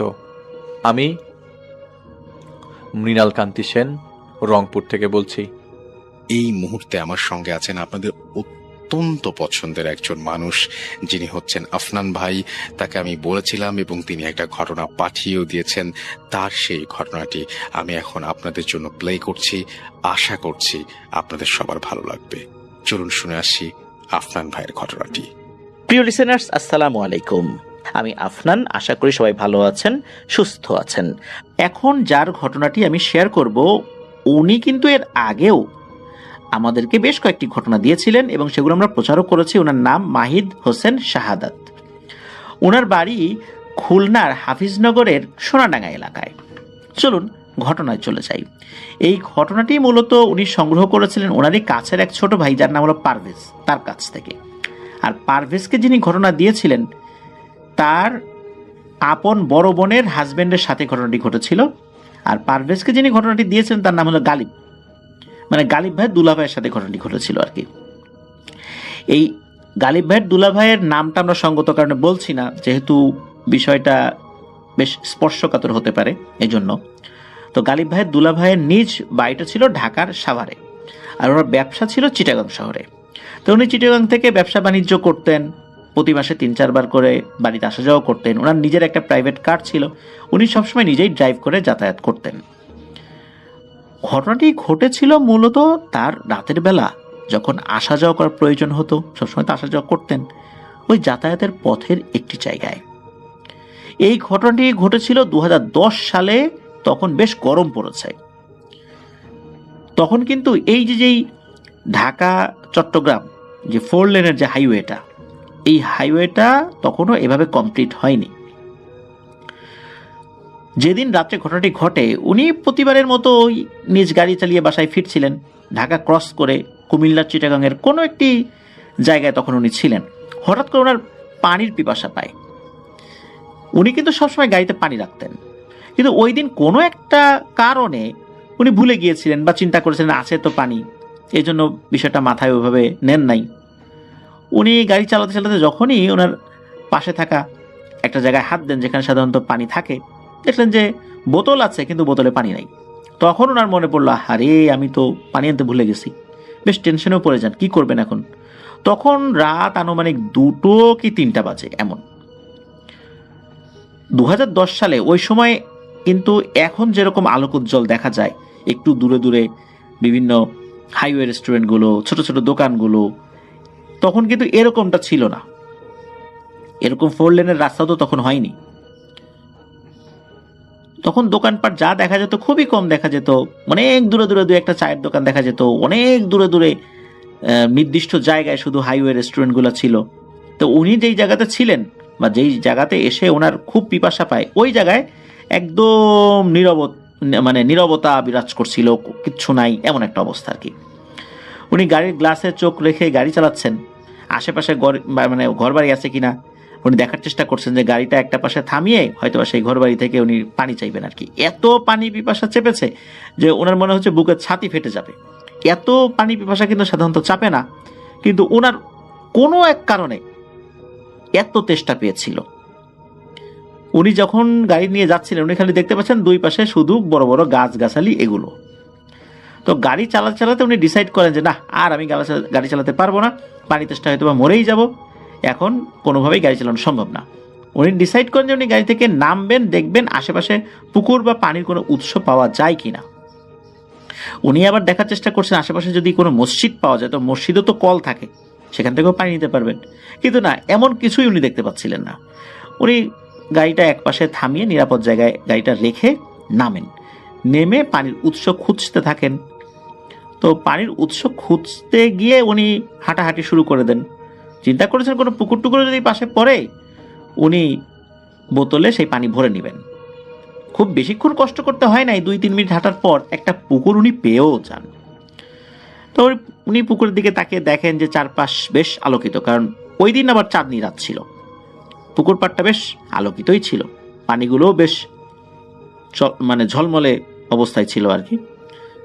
পুকুরের বিভিন্ন সাইড অবশ্য কচুরিপানা দিয়ে ভরা ছিল, মাঝখানটায় ফাঁকা ছিল, আবার কোনো জায়গায় কচুরিপানা, আবার কোনো জায়গায় ফাঁকা, এরকমটা আর কি। তো উনি যেই সাইডে গিয়েছিলেন ওই পাশটাতে আবার একটু কচুরিপানা ছিল। তো উনি কচুরিপানা হাত দিয়ে সরিয়ে বোতলে পানি ভরার জন্য বোতলটা যেই না আর কি ডুবাবেন, হঠাৎ করে কি হয়, ওই পানির তলা থেকে একটা হাত ভেসে ওঠে, আস্তে আস্তে পুরো একটা বডি ভেসে ওঠে। উনি দেখতে পান এই বডিটা একটা মহিলা মানুষের বডি এবং হাতটা উঁচু। উনি কিন্তু বেশ সাহসী মানুষ ছিলেন, কিন্তু তারপরেও হঠাৎ করে এইভাবে একটা বডি ভেসে উঠবে পানির ভেতরে, উনি চিন্তা করেছেন নিশ্চয়ই কেউ মার্ডার করে ফেলে রেখে গেছে, কচুরিপানা দিয়ে ঢেকে রেখেছিল, আমি কচুরিপানা সরিয়েছি তাই হয়তো বা ভেসে উঠেছে। আর হাইওয়ে রোডে কিন্তু এই ধরনের ঘটনা কিন্তু হরহামেশাই ঘটে। উনি চিন্তা করলেন যে দ্রুত এখান থেকে চলে যাই, এদিকে পানির তেষ্টাও পেয়েছে মারাত্মক। চিন্তা করলেন যে এই পাশ থেকে, এখান থেকে নিব না, অন্য সাইড থেকে পানি নিয়ে যাই। উনি যখন ওরকম চিন্তা করেছেন এবং সরেও এসেছেন, আসার পর অন্য একটা জায়গা থেকে ওই পুকুরি আর একটা সাইড থেকে উনি পানি নিয়েছেন, নিয়ে উঠে চলে যাবেন, হঠাৎ করে কি মনে করে যেন ওই লাশের দিকে আবার উনি তাকান। উনি দেখতে পেলেন যে ওই লাশের হাতটা উঁচু হয়েছে, এক হাত উঁচু, এক আঙ্গুলে চকচক চকচক করছে কি যেন। উনি স্পষ্টই বুঝতে পারলেন যে চাঁদের আলোতে কোনো মূল্যবান ধাতু দিয়ে তৈরি একটি আংটি চকচক করছে, যেটা ওই মেয়েটার আঙ্গুলে ছিল। মূলত এটা একটা নারী অবয়ব ছিল। উনি কি করেছেন, লোভ সামলাতে পারেন নাই, উনি আবার ওই ডেড বডির কাছে গিয়েছেন, গিয়ে ওই আঙ্গুল থেকে আংটিটা খোলার চেষ্টা করছেন। কিন্তু সমস্যা হলো কি, যে পানিতে যদি কোনো জিনিস ডুবে থাকে, বিশেষ করে কোনো প্রাণীর দেহ, তাহলে তো ফুলে যায়, এবং ফুলে যাওয়ার কারণে ওই আংটিটা কিন্তু মানে কোনোভাবেই খোলা যাচ্ছিল না। উনি ওনার মতো করে টানাটানি করতে করতে একটা পর্যায়ে কি হয়, ওই আঙ্গুলটাই ছিঁড়ে চলে আসে। তো উনি ওই আঙ্গুল থেকে ওই আংটিটা খুলে ফেলেন, খুলে ওই আঙ্গুলটা আবার ওই লাশ যেখানে আছে ওইদিকে ছুঁড়ে মারেন। পরে ওই আংটিটা পানি দিয়ে ভালো করে ধোন, ওনার হাতটাও ভালো করে ধুয়ে ফেলেন। এরপর উনি আর পেছন দিকে না তাকিয়ে কোনো সমস্যা ছাড়াই ওনার গাড়িতে চলে আসেন। তো গাড়ি চালিয়ে উনি ঠিকঠাক মতো ওনার গন্তব্যেও চলে আসেন। প্রতিমধ্যে কিন্তু কোনো ধরনের কোনো সমস্যা হয়নি। উনি বাড়িতে পৌঁছে যান কোনো ধরনের কোনো ঝামেলা ছাড়াই। উনি বাসায় গিয়ে কি করেছেন, ওই আংটিটা ওনার স্ত্রীকে গিফট করেছেন। ওনার স্ত্রী জিজ্ঞেস করেছেন যে এত সুন্দর একটা আংটি কোন দোকান থেকে কিনছো বা কোথা থেকে কিনছো? তখন উনি বলছেন যে গিফটের জিনিস এত প্রশ্ন করতে হয় না, তোমার জন্য নিয়ে আসছি আমি। ওনার ওয়াইফ এটা নিয়ে আর কোনো প্রশ্ন করেন নাই, কারণ মাঝে মাঝে উনি ওনার ওয়াইফকে গিফট দিতেন, আর ওনার ওয়াইফও হাজব্যান্ডের কাছ থেকে গিফট পেয়ে অভ্যস্ত, যার কারণে এটা নিয়ে খুব বেশি প্রশ্ন করার অবকাশ আসলে ছিল না। এভাবে অনেক দিন চলে যায় কোনো ধরনের কোনো সমস্যা ছাড়াই। একটা সময় এই ঘটনা উনি ভুলেই যান। মূল ঘটনাটি ঘটে ওনার সাথে, এই ঘটনার প্রায় 7 বছর পর 2017 সালের শেষের দিকে। ঠিক আগের মতোই একদিন ওইরকম গাড়ি চালিয়ে বাড়িতে উনি ফিরছিলেন। ঠিক ওই দিন কোনো এক কারণে উনি পানি আনতে ভুলে গিয়েছিলেন। তবে এবার উনি হাইওয়েতে গাড়ি থামিয়ে একটি চায়ের দোকানে যান। ওই সময় চায়ের দোকানটা খোলা ছিল, তবে দোকান বন্ধ করছিল। দোকানদারের কাছে গিয়ে পানি চান। দোকানদার বলেন যে আমার কাছে তো এখন পানি নাই, পানি শেষ হয়ে গেছে, আমি এখন তো দোকান বন্ধ করে দিচ্ছি। তখন এই গালিব ভাই, দুলা ভাই বলেন যে দেখেন না একটু পানির ব্যবস্থা করা যায় কিনা, আমার খুব পানি পিপাসা চেপেছে আর কি। তখন ওই দোকানদার বলেন যে আমি তো এখন চলে যাব, তবে চিন্তা করেন না, এই পাশেই একটা গ্রাম আছে, ওরা অনেক রাত পর্যন্ত জেগে থাকে, কোনো সমস্যা নেই, আপনি যান, ওখানে গেলে একটা বাসায় গেলেই আপনি পানি পেয়ে যাবেন, কোনো চিন্তা করবেন না। তো যেহেতু দোকানদার একটা সাইড দেখিয়ে দেন, উনিও দূর থেকে দেখেন যে হ্যাঁ দূর থেকে কিছু বাড়িঘর দেখা যাচ্ছে, সেখানে লাইট জ্বলছে। তো উনি গাড়িটা রাস্তার পাশে রেখে হাঁটা শুরু করেন। বেশ কিছুটা পথ হেঁটে একটা বাড়ি উনি দেখতে পান। ওই বাড়ির ভেতরে বেশ টিপ টিপ করে আলো জ্বলছে। এটা কি কোনো হারিকেন বা কুপি এই টাইপের কোনো কিছুর আলো না অন্য কোনো কিছুর আলো, ঠিক বুঝতে পারছিলেন না। তবে ওই বাড়ির মধ্যে আলো জ্বলছে এটা উনি বুঝতে পেরেছিলেন। ঘরে জানালা খোলা ছিল, ওই জানালার ভেতরে আলো রয়েছে। আলোটা মনে হচ্ছে একবার একটু কমে যাচ্ছে আবার বাড়ছে, এরকমটা মনে হচ্ছে। যেমনটা কুপির আলো, কখনো বাতাসে একটু এদিক ওদিক আগুন সরে গেলে আলো একটু কম বেশি এরকম হয়ে যায় কোনো একটা সাইডে, এরকম আর কি। তো উনি ওই বাড়িতে যান, যাওয়ার পর ডাকাডাকি শুরু করেন। বাড়ির দরজায় বেশ কয়েকবার নক করেন। ডাকাডাকির এক পর্যায়ে একজন মহিলা দরজা খুলে দেন। তো মহিলাকে উনি সালাম দেন। এরপরে এই গালিব ভাইয়ের দুলা ভাই বলেন যে আমাকে একটু পানি দিতে পারবেন, আমার খুব পানি পিপাসা চেপেছে, আর আমার এই বোতলটা একটু ভরে দিবেন প্লিজ। উনি একটা বোতলও নিয়ে এসেছিলেন। তো ওই মহিলা বলেন আপনি একটু দাঁড়ান, আমি পানি নিয়ে আসি। বেশ স্বাভাবিক কণ্ঠস্বর ওই মহিলার। তো অল্প কয়েক মিনিটের মধ্যেই ওই মহিলা একটা গ্লাসে করে পানি নিয়ে আসেন। উনি তৃপ্তি করে সে পানি খানও। যখন ওনার হাতের বোতলটা ওই মহিলার কাছে দেবেন যে এটা একটু আমাকে ভরে দিবেন, কারণ যেহেতু অনেকটা পথ এখনো যেতে হবে, আবার পানি তেষ্টা পেতে পারে, তখন ওই মহিলার দিকে উনি তাকিয়েছেন একটু ভালো করে। বিশেষ করে গ্লাসটা যখন মহিলার হাতে দিয়েছেন, উনি খেয়াল করেন যে ওই মহিলার একটা আঙ্গুল মনে হয় নাই। এরপর ওই মহিলার মুখের দিকে উনি তাকান। তখন উনি দেখতে পান যে এই মহিলার মাথায় এখন ঘোমটা নাই, আর এই মহিলার চেহারাটা এখন বিকৃত হয়ে গেছে, ভয়ঙ্কর চেহারা হয়ে যাচ্ছে, মনে হচ্ছে মুখের চামড়াগুলো খুলে খুলে পড়ছে, পোড়া মুখ, এরকম একটা অবস্থা, চোখ দুটো ভয়ঙ্কর রকমের লাল। ওই মহিলা অবয়বটা ওনার দিকে তাকিয়ে উচ্চ স্বরে হাসতে থাকে। এটা দেখার পর উনি ওখানেই অজ্ঞান হয়ে পড়ে যান। ওনার যখন জ্ঞান ফেরে তখন সকাল 10টা কি 11টা। উনি দেখেন ওনার পাশে বসে আছেন ওই সেই দোকানদার, চায়ের দোকানদার, রাতের বেলা যার কাছে উনি পানি চেয়েছিলেন, এবং আরেকজন ব্যক্তি, উনি ওই এলাকারই লোক। ওনারা মূলত সকালবেলা এই গালিব ভাই দুলা ভাইকে উদ্ধার করেছিলেন ওই দিক দিয়ে আসার সময়। তখন ওনারা উদ্ধার করার পর জ্ঞান ফেরানোর চেষ্টা করেছিলেন, অনেকক্ষণ চেষ্টার পর জ্ঞান ফেরেও। আর যেই সাইডটাতে মূলত ওনাকে পাওয়া গিয়েছিল ওইখানে লোকজন আসলে খুব একটা যায় না, কারণ হলো ওখানে একটা ঘর তৈরি করা হচ্ছিল। তৈরি করা হচ্ছিল বলতে ছোট একটি ঘর তৈরি করা আছে, টিনের ঘর, আর একটি ঘর তৈরি করা হবে, মানে ওই বাড়িটা পরিপূর্ণভাবে হয়নি, তো এই জন্য ওখানে কেউ থাকে না। আর ওই দিক দিয়ে লোকজন একটু কম যায়, যেহেতু ওইদিকে কেউ থাকে না আর কি। উনি ওই বাড়িতে গিয়েছিলেন, কি মনে করে ওই দিক দিয়ে ওই এলাকারই আর একজন লোক যাচ্ছিলেন, হঠাৎ করে একজনকে পড়ে থাকতে দেখেন, তিনি চিৎকার চেঁচামেচি করেন, অনেক লোকজন চলে আসে। তখন এই দোকানদারও আসে, দোকানদার এসে দেখেন আরে এই লোকটা তো রাত্রেবেলা আমার কাছে পানি চেয়েছিল। তখন তিনি উদ্ধার করে একটা জায়গায় আবার নিয়ে আসেন। ওনাকে যখন উদ্ধার করা হয় তখন আশেপাশে অনেক লোকই জমে গিয়েছিল। পরে দেখা গেল যে লোকজন আস্তে আস্তে চলে যাচ্ছে, তখন এই দুইজন লোক ছিল। আর ওনার জ্ঞানও ফেরত আসে এরকম 10টা 11টার দিকে। তখন ওনাকে যখন মানে এই বিষয়ে প্রশ্ন করা হয় যে আপনি ওখানে গিয়েছিলেন, কি দেখেছিলেন, উনি ওই আংটির বিষয়টা ছাড়া বাকি সব বিষয়টা খুলে বলেন, কারণ আংটির বিষয়টা বললে তো বিষয়টা অন্যরকম হয়ে যায়। তখন ওনারা বলেন যে এই বাড়ি তো আসলে নির্মাণাধীন বাড়ি, এটা তো শেষ হয় নাই, আপনি কি দেখেছিলেন, হয়তো বা ভূত টুত দেখেছিলেন আর কি। যাই হোক, এটা নিয়ে কোনো চিন্তার কারণ নাই। ওনার জ্ঞান ফেরার পর চাটা খান, আরো কিছু খাবার খাইয়ে দেন ওই দোকানদার। ওনার গাড়িটা সব ঠিকঠাক মতো ছিল, কোনো সমস্যা হয়নি।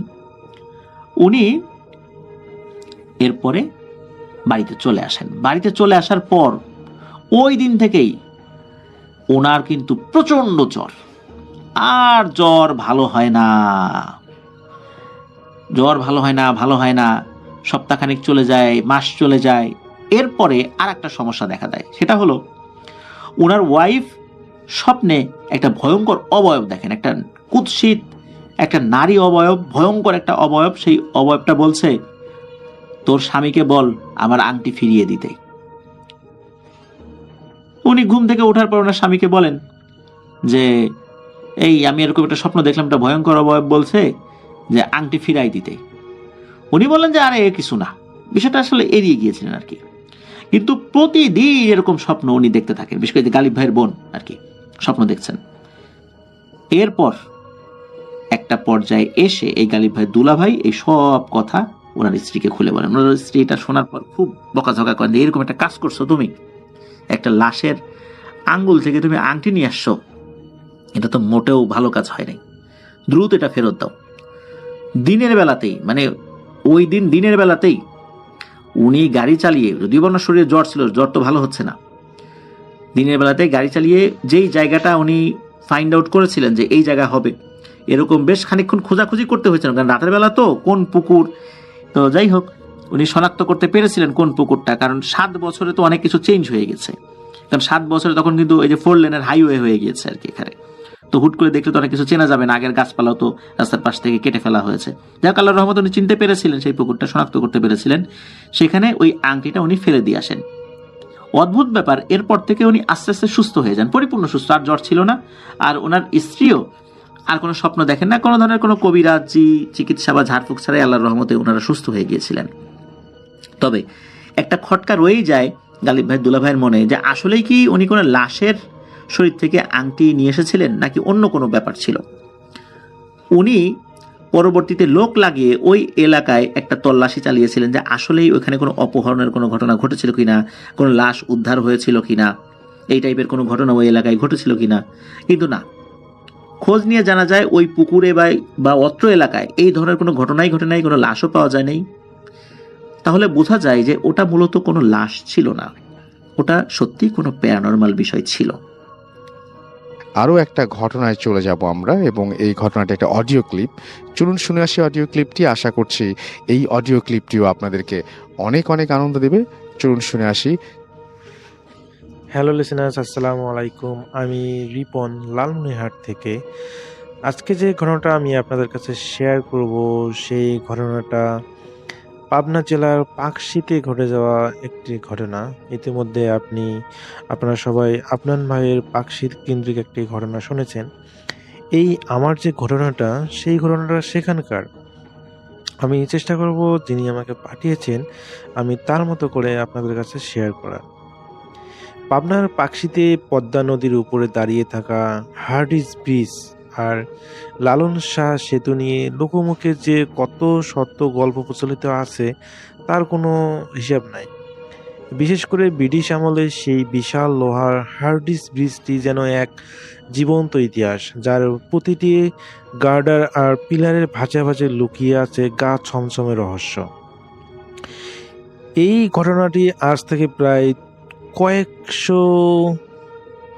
কয়েকশো বছর আগে, আজ থেকে প্রায় 2-1 বছর আগে, যখন শীতের প্রকোপ ছিল বর্তমান সময়ের মতো, অন্য সময়ের মতো, মানে এখানে বোঝাতে চাচ্ছেন যে যখন শীতের প্রকোপটা বেশি ছিল, ঢাকার এক শৌখিন আলোকচিত্রী, নাম তার হচ্ছে অয়ন, সে একা একাই বের হয়েছিল পাকশীর সেই কুখ্যাত কুয়াশাচ্ছন্ন রাতের সৌন্দর্য ক্যামেরাবন্দি করতে।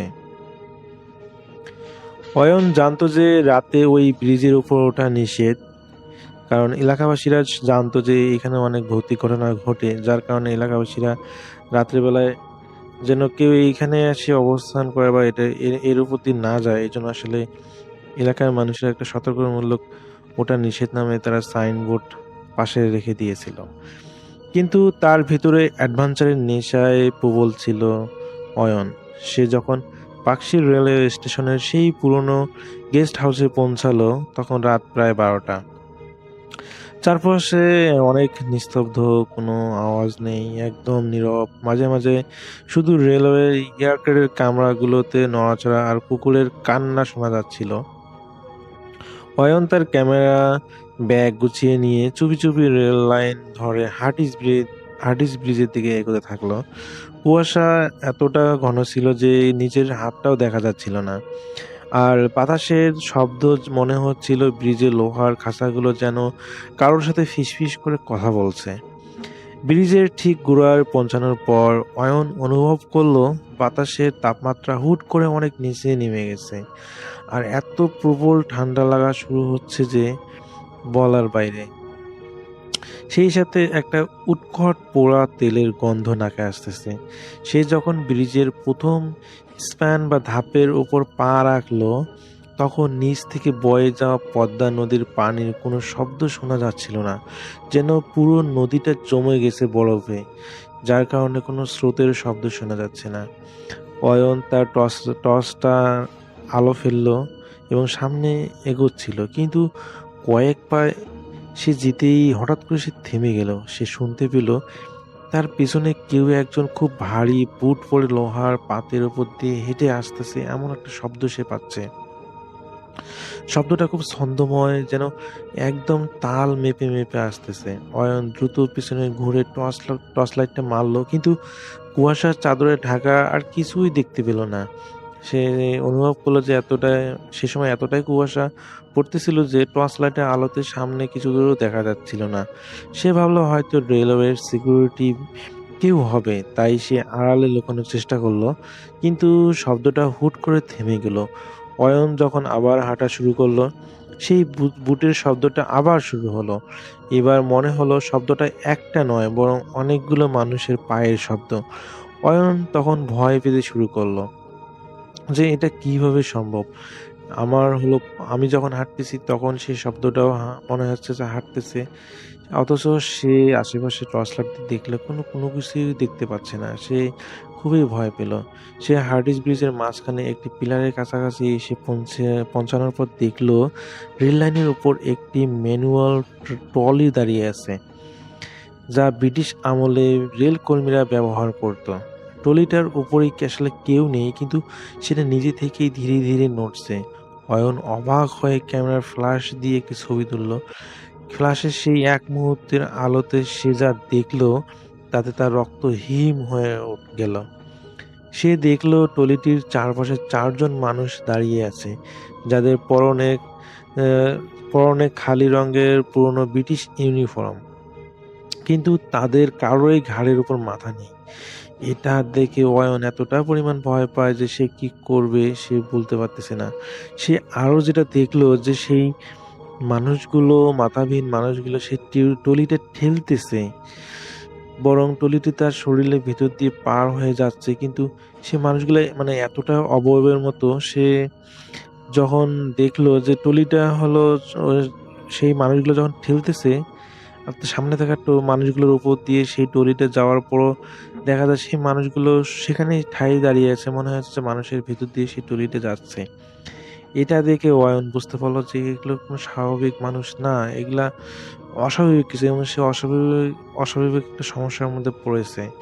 সে আর কোনো কিছু চিন্তা না করে দ্রুত পায়ে দৌড়ানোর চেষ্টা করলো। কিন্তু সে যখন দৌড়ানোর চেষ্টা করলো তার পা গুলো মনে হচ্ছিল যে গতিই নাই। সে প্রাণপণে ছোটার চেষ্টা করছে, কিন্তু তার আসলে পা গুলো মনে হচ্ছে দৌড়াচ্ছে না, সে পাতের সাথে মনে হচ্ছে আটকে গেছে। তো এমন সময় হার্ডিস ব্রিজের সমান্তরালে থাকা লালন শাহ সেতু থেকে একটি ট্রাকের হর্ন বিকট শব্দে ভেসে এলো। সেই শব্দ অয়নের ঘোর কিছুটা কাটলো, কিন্তু সে দেখলো হার্ডিস ব্রিজের লোহার খাঁচার ওপর থেকে অনেকগুলো মানুষের ছায়া ঝুলে আছে। এখানে অনেক মানুষই আগে থেকে বলতো যে ব্রিজের কাজ চলার সময় অনেক শ্রমিক নিচে পড়ে মারা গিয়েছিল। আবার অনেকে বলে ব্রিজের স্থায়িত্বের জন্য যখন নরবলি দেয়া হয়েছিল সেই অশ্বশরী আত্মাগুলো যেন এখন অয়নকে চারপাশ থেকে ঘিরে ধরেছে। অয়ন দেখলো তার সামনে কুয়াশার ভিতর থেকে একটা প্রচণ্ড অবয়ব বেরিয়ে আসতেছে। লোকটা দেখতে একদম ব্রিটিশ ইঞ্জিনিয়ারদের মতো, হাতে একটা পুরনো নীল নকশা বা ম্যাপ। লোকটা অয়নের কাছে চলে আসলো এবং তার মুখহীন অবয়ব থেকে এক দীর্ঘশ্বাস ছাড়ল, যা পচা মাংসের গন্ধ বের হচ্ছিল। লোকটা তার হাড়গুলিকে আঙ্গুল দিয়ে নিচে অন্ধকার পদ্মা নদীর দিকে ইশারা করলো এবং একটা ভাঙা গলায় বলল, তোর ক্যামেরাটা ফেলে দে, নইলে ওরা তোকে নিচে নিয়ে যাবে। অয়ন দেখলো ব্রিজের রেললাইনের নিচ দিয়ে পিলারের গা বেয়ে অনেকগুলো কালো ছায়া উপরে উঠে আসতেছে। এই সময় অয়ন কি করবে, সে জ্ঞান হারিয়ে ফেলবে না এটা প্রতিবাদ করবে, সে বুঝতে পারতেছিল না। অয়ন দেখলো তারা সবাই অয়নের পায়ের দিকে হাত বাড়াচ্ছে, মানে হাঙুর পেরে পেরে চলে আসতেছে। অয়ন পাগলের মতো দৌড়ানো শুরু করলো এটা দেখে। সে ব্রিজে লোহার পাতগুলো হোঁচট খেয়ে পড়ছিল, কিন্তু সে থামেনি। সে বারবার পড়তেছিল, মনে হচ্ছিল যে তাকে পেছন থেকে বা তার পাগুলো অবশ হয়ে যাচ্ছে, সে দৌড়াতে পারছে না, এত স্লো গতি। তারপরও সে পড়ে যাচ্ছে, আবার সে উঠে আবার দৌড়াচ্ছে। তার পিছনে থাকা ব্যাগটা তার মনে হচ্ছে যে কেউ খামচে ধরেছে, এবং তার গায়ের জ্যাকেটটাও মনে হয় যে কেউ চেপে ধরেছে। তো অয়ন কোনো কিছু না ভেবে এই শীতের রাতে তার ব্যাগ এবং জ্যাকেট সবকিছু ফেলে দিয়ে প্রাণপণে ছুটে পালিয়ে যায়। এবং যখন সে কোনো মতে ব্রিজের সীমানা পার হয়ে স্টেশনের কাছাকাছি পৌঁছালো, তখন সে জ্ঞান হারিয়ে ফেলেছিল। এরপরে আর তার কিছুই মনে নেই। তো তারপরের দিন সকালে স্থানীয় লোকজন তাকে লাইনের পাশে পড়ে থাকতে দেখে উদ্ধার করে। অয়নের ক্যামেরা ব্যাগটা পাওয়া গিয়েছিল ঠিক সেই হাওড়া ব্রিজ বা হার্ডিস ব্রিজের উপরে, যেখানে সে ফেলে রেখেছিল। কারণ সেখানে আসলে কেউ যেত না, যার কারণে সেই জিনিসগুলো সেখানে অক্ষত অবস্থায় ছিল। কিন্তু পরবর্তীতে সেই ক্যামেরা এবং ব্যাগটা স্থানীয় লোকজন এনে সেই অয়নকে দেয়, এবং অয়ন বুঝতে পারে যে এই এলাকার মানুষেরা যে এই ব্রিজটা নিয়ে ভৌতিক ঘটনাগুলো বলতো তা কখনোই মিথ্যা নয়, এগুলো আসলে পুরোপুরি সত্য। এরপর অয়ন বুঝতে পারে এবং সে এই বিষয় নিয়ে একটা চিত্রও তৈরি করে, যেটা তার ইউটিউব চ্যানেলে পাবলিশ করে। তো এই ছিল ঘটনা। আমাকে এটা পাঠিয়েছেন অয়ন ভাই। এটা তার বাসা হচ্ছে ময়মনসিংহে। তিনি একজন কন্টেন্ট ক্রিয়েটর। তার আর ডিটেলস দেওয়া তিনি মানা করেছেন। তো এতটুকুই ছিল। আমি জানি না ঘটনাটা আপনাদের কেমন লেগেছে। যদি ভালো লেগে থাকে তাহলে অবশ্যই কমেন্ট করে জানিয়ে দিবেন। আর নতুন নতুন ভয়ের গল্প শুনতে, ঘটনা শুনতে অবশ্যই এই চ্যানেলটাকে সাবস্ক্রাইব করে পাশে থাকবেন। সবাই ভালো থাকবেন, সুস্থ থাকবেন এই প্রত্যাশায়। আল্লাহ হাফেজ। আরও একটা ঘটনায় চলে যাব আমরা, এবং এই ঘটনাটা একটা অডিও ক্লিপ। চলুন শুনে আসি অডিও ক্লিপটি। আশা করছি এই অডিও ক্লিপটিও আপনাদেরকে অনেক অনেক আনন্দ দেবে। চলুন শুনে আসি। নমস্কার রাসেল ভাই, আমি ইন্ডিয়া থেকে বলছি।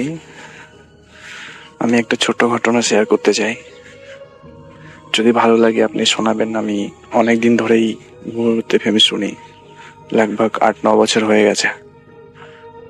তো পেশাতে আমি একজন বিএসএফ এ চাকরি করি। আমার নাম নকুল। সাল 2017 অক্টোবরের 14 তারিখ ছিল। সেদিন আমি ইন্ডিয়া বাংলাদেশ বর্ডার, আমার ইন্ডিয়া সাইডে মিজোরাম বলে এক জায়গা আছে যেখানে বাংলাদেশের বর্ডার লাগে, সেখানে আমি ডিউটি করছিলাম। বর্ডারটা আমার এমন ছিল, সেখানে কোনো তারবন্দি ছিল না, তার কাটা ছিল না। একটা নদী গেছিল, নদীর ওই পার বাংলাদেশ ছিল, নদীর এই পার ইন্ডিয়া ছিল। তো আমরা নৌকাতে নদীর মাঝখানে ডিউটি করতাম। তো সেই রাতে আমি সেকেন্ড শিফটে ডিউটিতে ছিলাম। লগভগ 2-2:30টার সময় আমি ডিউটিতে তেনাত ছিলাম। ওখানে নৌকাতে বসে বসে ডিউটি করছি এবং বাংলাদেশের দিকে তাকিয়ে আছি। জ্যোৎস্না রাত ছিল। জ্যোৎস্না রাতে আমি বাংলাদেশের দিকে তাকিয়ে অবজারভেশন করছিলাম।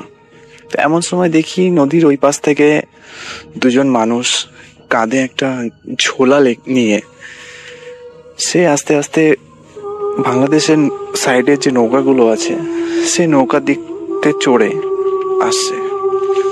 কেন রাতের বেলা এত দূর থেকে দেখতে পেয়েছি, নদীটা বেশি বড় ছিল না। নদীটা যদি চওড়া হিসাব করা যায়, চওড়াতে খুব জোর হলে 0.5 কিলোমিটার ছিল। তো আমি নদীর মাঝ বরাবর ছিলাম, সেহেতু নদীর ওই পার পুরো দেখা যাচ্ছিল পূর্ণিমাতে। তো আমি ভেবেছি হয়তো রাতের বেলা আমাদের এই সাইডেও, আমি বাংলারই, কলকাতায় বাড়ি, বাংলাদেশ আমার দেখা আছে, জানা আছে। তো একই রকম লাগে আমার ওয়েস্ট বেঙ্গল, আমার বাংলাদেশ সব একই রকম। তো আমাদের লাইফস্টাইল, আপনাদের লাইফস্টাইল সবই একই লাগে, একই কালচার আমাদের। তো আমি ভেবেছি হয়তো মাছ ধরার উদ্দেশ্যে তারা এদিকে আসছে, আমাদের দিকে আসছে। তো আমি সেই হিসাবে তাকে দেখেই গেছি, নাকি কিছু বলেছি। আর নর্মালি আমার তখনও ভয় লাগেনি। তো আমি এটাই ভেবেছি যে সকালের দিকে, ভোর দিকে যদি তারা মাছ ধরে, মাছ পায়, তো আমি তাদের কাছ থেকে কিছু মাছ কিনেও নিয়ে যাব, কিংবা আমি তাদের কাছ থেকে 1-2 মাছ চাইবো। সেই হিসাবে আমি কিছু বলিনি। সেখান থেকে তারা আমার নৌকার পাশ থেকে মোটামুটি 15 মিটার দূর থেকে তারা নৌকাটা ওভারটেক করলো। এবং আমি তাকে জিজ্ঞাসা করলাম যে মাঝি ভাই, মাছ ধরতে যাচ্ছেন কি? তো তারা কোনো উত্তর দিল না। কিছুক্ষণ পরে তারা পূর্ব থেকে পশ্চিম দিকে নদীটা প্রবাহিত হচ্ছিল, তো পূর্ব থেকে পশ্চিম দিকে স্রোতের অনুকূলে তারা যাচ্ছিল। তো যেতে যেতে যেতে যেতে তারা আবার ঘুরে স্রোতের প্রতিকূলে যাওয়া শুরু করলো। প্রতিকূলে যখনই যাওয়া শুরু করেছে তখনই আমার সন্দেহ হয়েছে, নদীর স্রোতের বিপরীত সাইডে যখন নৌকাটা চলে তো প্রচুর পরিমাণে নৌকাটার বাধা পড়ে, বৈঠাটা বেশি জোরে বইতে হয় এবং নৌকাটা স্লোলি চলে, আস্তে আস্তে ধীরে ধীরে চলে। তো আমি ভালো করে অবজারভেশন করে দেখলাম নদীর অনুকূলে যেমন ভাবে নৌকাটা চলছিল, তার থেকে বেশি দ্বিগুণ স্পিডে প্রতিকূলে চলছিল। তো আমি কিছু বলিনি। এমন সময় আমি তাদেরকে জিজ্ঞাসা করি যে বারবার এখান দিয়ে যাওয়া আসা করছো কেন? তারা আমার প্রশ্নের কোনো উত্তর দেয়নি, শুধু এইটুকু বললো, আমার একটা গোঙানি আওয়াজ এইটুকু আসলো, যা করছিস কর, চুপচাপ থাক। তো আমি চুপচাপ ওখানে দেখে গেলাম। তো বললাম যে একজন মানুষ আমাকে এরকম থ্রেট দিল। তো নৌকার পিছনে আমি যখন যাওয়া শুরু করি, তার পিছনে নৌকাটা আমি বইতে বইতে নৌকাটার পিছন করি, কিন্তু নৌকাটা আমি ধরার মতো ক্ষমতা আমার ছিল না, যে পরিমাণে নৌকাটা জোরে যাচ্ছিল। এমন সময় নৌকাটা ঘুরে আমার নৌকার দিকে ধাক্কা মারার জন্য চেষ্টা করেছে। তো তো ধাক্কা মারতে গেলে নৌকাতে একটা ঝাঁকি লাগে, সেই ভয়ে আমি নৌকাটা ডান দিক থেকে বাদিকে, বাদিক থেকে ডান দিকে দেওয়ার চেষ্টা করছি, কিন্তু না, নৌকাটা কাছে আসার সাথে সাথে আমি কোনো কিছু ফিল করতে পারলাম না। নৌকাটার মধ্যে নৌকা চলে গেল না সাইড হয়ে গেল, আমি কিছু বুঝতে পারিনি। এক লাফে দুটো মানুষই আমার নৌকার উপরে উঠে দাঁড়ালো। নৌকা যখনই আমার নৌকার উপরে যখনই ওরা লাফিয়ে এসছে, তো আমি সঙ্গে সঙ্গে টর্চ মেরেছি। টর্চ মারার সাথে সাথে আমার পূর্ব পশ্চিম উত্তর দক্ষিণ কোনো কিছু আমার মনে ছিল না। কঙ্কাল, জানি না কঙ্কাল ছিল কিনা, কঙ্কালের উপর দিয়ে যদি কোনো লোমহর্ষক কোনো জিনিস থাকে, আর অনেকটা গরিলার মতো পুরোপুরিভাবে আমার উপরে ধেয়ে আসে। আর আমার যতটুকু মনে ছিল, হাতে তাদের দুখানা বড় বড় মানুষের যে মাথার খুলি থাকে, খুলি টাইপের কিছু দিয়ে আমার উপরে আঘাত করার চেষ্টা করেছিল। আমি ওখান থেকে ভয়ে নৌকা থেকে লাফ মারার সাথে সাথে নদীর নৌকাটা এদিক থেকে ওদিক করতে করতে আমি কখন যে নদীর প্রতিকূলে চলে গেছিলাম আমি নিজেই জানি না। তো লাফ মারার সাথে সাথে আমি নিচে মাটি পাই। আমি সাঁতার কাটতে জানতাম, তো সাঁতার কাটার ফলে আমি আস্তে আস্তে কোনো রকম বাংলাদেশ সাইডের নদীর ধারের সাইডে চলে পৌঁছে গেছি। কিন্তু আমাকে কোনো রকম ভাবে নদী থেকে উঠতে দেয়নি। প্রচুর পরিমাণে আমাকে দুইজন মিলে চেপে ধরে নদীর নিচে, জলের নিচে ঠেসে ধরার চেষ্টা করছে। অশরীরী শক্তি কাকে বলে সেদিন আমি ফিল করেছি, অনুভব করেছি যে অশরীরী শক্তি কাকে বলে। একটা মানুষের শরীরে এত শক্তি থাকে না যে পরিমাণে তারা আমার সাথে টর্চারিং করেছে সেই রাতে। তো অনেক কষ্টে আমি কোনো রকম উঠলাম, কোনো রকম উঠে চেঁচাতেও পারছি না, গোঙানোর মতো আওয়াজ হচ্ছে, এত চেষ্টা করছি চেঁচাবো কিন্তু আমার কেউ মনে হচ্ছে গলা চেপে ধরেছে। তো সেদিন আমি অনেক কষ্ট করে কোনো রকম ভাবে সাইডে ওঠার পরে বাংলাদেশের 2-4 লোক দেখতে পেয়ে আমি চেঁচানো শুরু করেছি। তখন লাগভাগ সকাল হয়েই গেছে, 4টে 4:30 বেজেই গেছে। কৃষকরা মাঠে চাষ করার জন্য সাইড দিয়ে জমি ছিল, যাচ্ছিল, তারা আমাকে দেখে দৌড়ে এসছে। মানুষগুলো যখন দৌড়ে আসছে, আমি সব থেকে বেশি ভয় তখন পেয়েছি। রাতের বেলা প্রথম যখন এই অশরীরী আত্মাগুলোকে আমি দেখেছি, তখন সেই মানুষগুলোরই মতো লাগছিল। আর আমার মনের মধ্যে তখন এটাই মনে হচ্ছিল ওরাও অশরীরী আত্মা। তো আমি এত কিছু দেখার পরে আমি কখন অজ্ঞান হয়ে গেছি নিজেই জানি না। সকালবেলা আমার যখন ঘুম ভাঙে তখন আমি নদীর প্রতিকূলে আছি। আপনাদের বিজিবি বর্ডার গার্ড বাংলাদেশ যারা আছে, সেই কোনো সিপাহীদের কাছে খবর দেওয়ার পরে তারা আমাকে সেখানে নিয়ে যায় এবং সবার শেষে শ্মশান মানে আমাকে ইন্ডিয়াতে ওয়াপাস করে, ফেরত দেয়।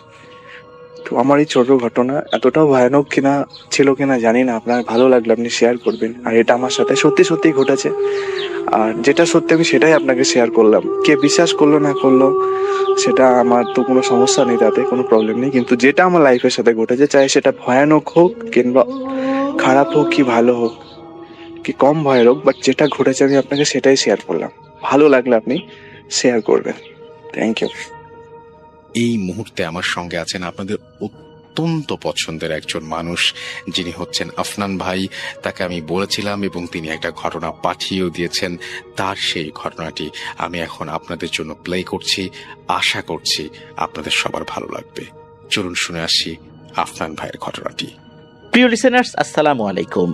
আমি আফনান, আশা করি সবাই ভালো আছেন, সুস্থ আছেন। এখন যার ঘটনা আপনাদের সাথে শেয়ার করব, এই মাহিন মিয়া যিনি আমাদেরকে ঘটনা পাঠিয়েছেন, ওনার দেশের বাড়ি নরসিংদী জেলার মাধবদী উপজেলার পাইকারচর ইউনিয়নের মেঘনাবাজার গ্রামে। চলুন ঘটনায় চলে যাই। ঘটনাটি ঘটেছিল 2001 কি 2 সালের দিকে। এই মেঘনাবাজার গ্রামেরই ঘটনা এটা। ওখানে সুতা থেকে কাপড় তৈরি করার বিভিন্ন মেশিন রয়েছে, এগুলোকে পাওয়ার লুম বলা হয়। ওই গ্রামেরই একজন ব্যক্তি, নাম মোহাম্মদ আবুল মিয়া। এই আবুল মিয়া উনি ঘটনাটি এই মাহিন মিয়া ভাইকে দিয়েছিলেন।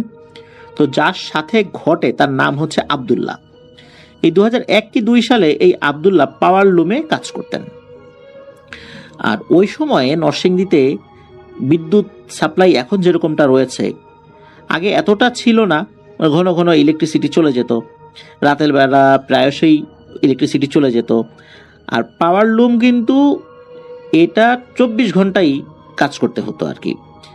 বিভিন্ন জন বিভিন্নভাবে কাজ করতেন, কেউ ডে শিফটে কাজ করতেন, কেউ নাইট শিফটে কাজ করতেন। কেউ 7 দিন ডে শিফটে করতেন, 7 দিন নাইট শিফটে করতেন, এইভাবেই প্রত্যেককেই নাইট শিফটে কাজ করতেই হতো। এই যে আব্দুল্লাহ ভাই, তো ওনারা হচ্ছে 2 ভাই, একজনের নাম আব্দুল্লাহ আর একজনের নাম হলো আব্দুল মান্নান। এই 2 ভাইয়ের সাথে আবার বনিবনা হচ্ছিল না, 2 ভাইয়ের সাথে জমি জমা নিয়ে বিভিন্ন ইস্যুতে ঝগড়াঝাটি মারামারি লেগেই থাকতো আর কি। যদিও বা 2 জনের বাড়ি পাশাপাশি, কিন্তু কেউ কারোর সাথে ওভাবে কথা বলতেন না, খুব দরকার ছাড়া আসলে কথা বলতেন না, কারণ পারিবারিক ইস্যুতে তো ঝগড়া লেগে থাকতো এই জন্য আর কি। তো এক রাত্রে কি হয়, এই আব্দুল্লাহ ভাই উনি পাওয়ার লুমের যেখানে আসলে দায়িত্বে ছিলেন, যেই মেশিনটাতে যেই অংশ, সেখানে গিয়েছেন, ডিউটি চলছিল, হঠাৎ করেই ইলেকট্রিসিটি চলে যায়। রাতের বেলা হামেশাই ইলেকট্রিসিটি চলে যেত, এটা একটা রুটিন ওয়ার্কের মতোই হয়ে গিয়েছিল আর কি। ওই দিন আবার বেশ ঝড় বৃষ্টিও হয়েছিল সন্ধ্যার পরে। ইলেকট্রিসিটি চলে যাওয়ার পর অনেকক্ষণ হয়ে যায়, রাত 2:30 3টা বেজে যায়, ইলেকট্রিসিটি আর আসে না। তখন আব্দুল্লাহ ভাই চিন্তা করলেন, ইলেকট্রিসিটি যেহেতু আসছেই না, এক কাজ করি, ইনচার্জকে বলে বাড়িতে চলে যাই।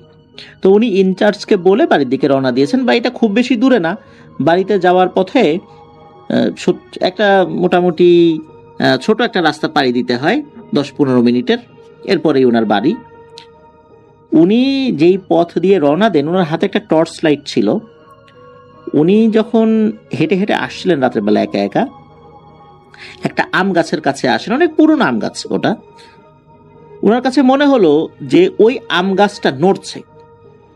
প্রচন্ড ঝড় হলে কোনো একটা গাছ যেভাবে দুলতে থাকে ঠিক ওভাবেই নড়ছে, আশেপাশের কোনো গাছ নড়াচড়া করছে না। মানে মনে হচ্ছে যে ওই ডালেই বা ওই গাছেই যত সমস্যা, অন্য সব গাছ একদম ঠিকঠাক। সন্ধ্যার পরে ঝড় বৃষ্টি হলেও এখন কিন্তু কোনো ঝড় বৃষ্টি নাই এবং বাতাসও নাই, তারপরে ওই গাছটা ওরকম হচ্ছে। ওনার হাতে টর্চ লাইট ছিল, উনি কি করেছেন, ওই টর্চ লাইটটা ওই গাছের দিকে মেরেছেন, গাছের উপরের দিকে মেরেছেন, বিভিন্ন ডালে টালে মেরেছেন, যে কেন এরকমটা হচ্ছে। উনি মারার পরেও দেখলেন গাছ ওরকমই হচ্ছে, নড়াচড়া করছে, বেশ ভালোই নড়াচড়া করছে। তো উনি আর ওইখানে দেরি না করে চলে আসেন, বুঝতে পারেন নাই যে আসলে কি সমস্যা। এর 2-3 দিন পর আবারও একই ঘটনা রাতের বেলা। তখন রাত আনুমানিক 3:30টার মতো বাজে, ইলেকট্রিসিটি চলে যায়। তো উনি তখন ইনচার্জকে বলে বাড়ির দিকে রওনা দিয়েছেন। উনি যখন হেঁটে হেঁটে আসছিলেন একা একা, তখনও কিন্তু হাতে টর্চ লাইট ছিল। ওই আম গাছের কাছে যখন এসেছেন, তখন দেখেন একই অবস্থা, সব গাছ ঠিকঠাক, ওই আম গাছটা নড়াচড়া করছে। এইবার উনি আবারও ওই আম গাছের দিকে টর্চ লাইট মেরেছেন, বিভিন্ন ডালে মেরেছেন, নিচ দিকে মেরেছেন, উনি কিছুই দেখতে পান না, কোনো অবয়বও দেখতে পান না। এরপর উনি হঠাৎ করে দেখতে পান যে ওনার টর্চ লাইটটা জ্বলছে না। টর্চ লাইটটা কোনোভাবে উনি জ্বালাতে পারছেন না, নিভে গেছে। মনে হচ্ছে ভিতরে কোনো যান্ত্রিক ত্রুটি হয়েছে হঠাৎ করে, অথচ এটা ভালোই ছিল, হঠাৎ করে এরকমটা হয়েছে। এইটা দেখার পর উনি দ্রুত ওখান থেকে চলে আসার জন্য যখনই পা চালানো শুরু করেছেন, এরপর উনি ফিল করেন কে যেন ওনার 2 হাত খপ করে ধরে ফেলেছে এবং ওনাকে শূন্যে তুলে ফেলেছে। উনি কাউকে দেখতে পাচ্ছেন না কিন্তু, এবং শূন্যে যখন তুলে ফেলেছে, তখন উনি শূন্যে ওঠার পর ওনাদের যে গ্রাম, সেই গ্রামের কিছু ঘরবাড়ি, এমনকি ওনার যে ঘরবাড়ি, এইটা উনি দেখতে পেয়েছেন। মানে এতটা উঁচুতে উনি উঠে গেছেন। ওনাকে আস্তে আস্তে আর একটা দিকে সরিয়ে নিয়ে যাচ্ছে, ওরা 2 হাত চেপে ধরে রেখেছে। আমাদের 2 হাতের যেই কোনোই বা কোনোই থেকে উপরের অংশ, কাঁধ, মনে হচ্ছে এই 2 কাঁধের 2 জায়গায় কেউ খপ করে ধরে উঁচু করে উড়িয়ে নিয়ে যাচ্ছে। ওনার বাড়ির কাছাকাছি একটা বড় বাঁশঝাড়ও ছিল, বাঁশঝাড়ের বেশ লম্বা লম্বা বাঁশ, অনেক লম্বা বাঁশ মানে খাড়া হয়েছিল। এর মধ্যে ওনার পায়ের সাথে একটা বাঁশের খাড়া অংশ সজোরে আঘাত লাগে, উনি বেশ ব্যথাও পান। কিন্তু কারা তাকে ধরে নিয়ে যাচ্ছে, কারা উঁচু করে উড়িয়ে নিয়ে যাচ্ছে, এটা উনি দেখতে পাচ্ছিলেন না। কিছুক্ষণ পরে দেখতে পেলেন যে উনি আস্তে আস্তে নিচে নেমে আসছেন। মোটামুটি 5 থেকে 7 হাত মাটি থেকে উপরে থাকতেই ধপাস করে ওনার হাত ছেড়ে দেয় এবং উনি একটা ক্ষেতের মধ্যে গিয়ে পড়েন। উনি বুঝতে পারেন এটা একটা মরিচের ক্ষেত।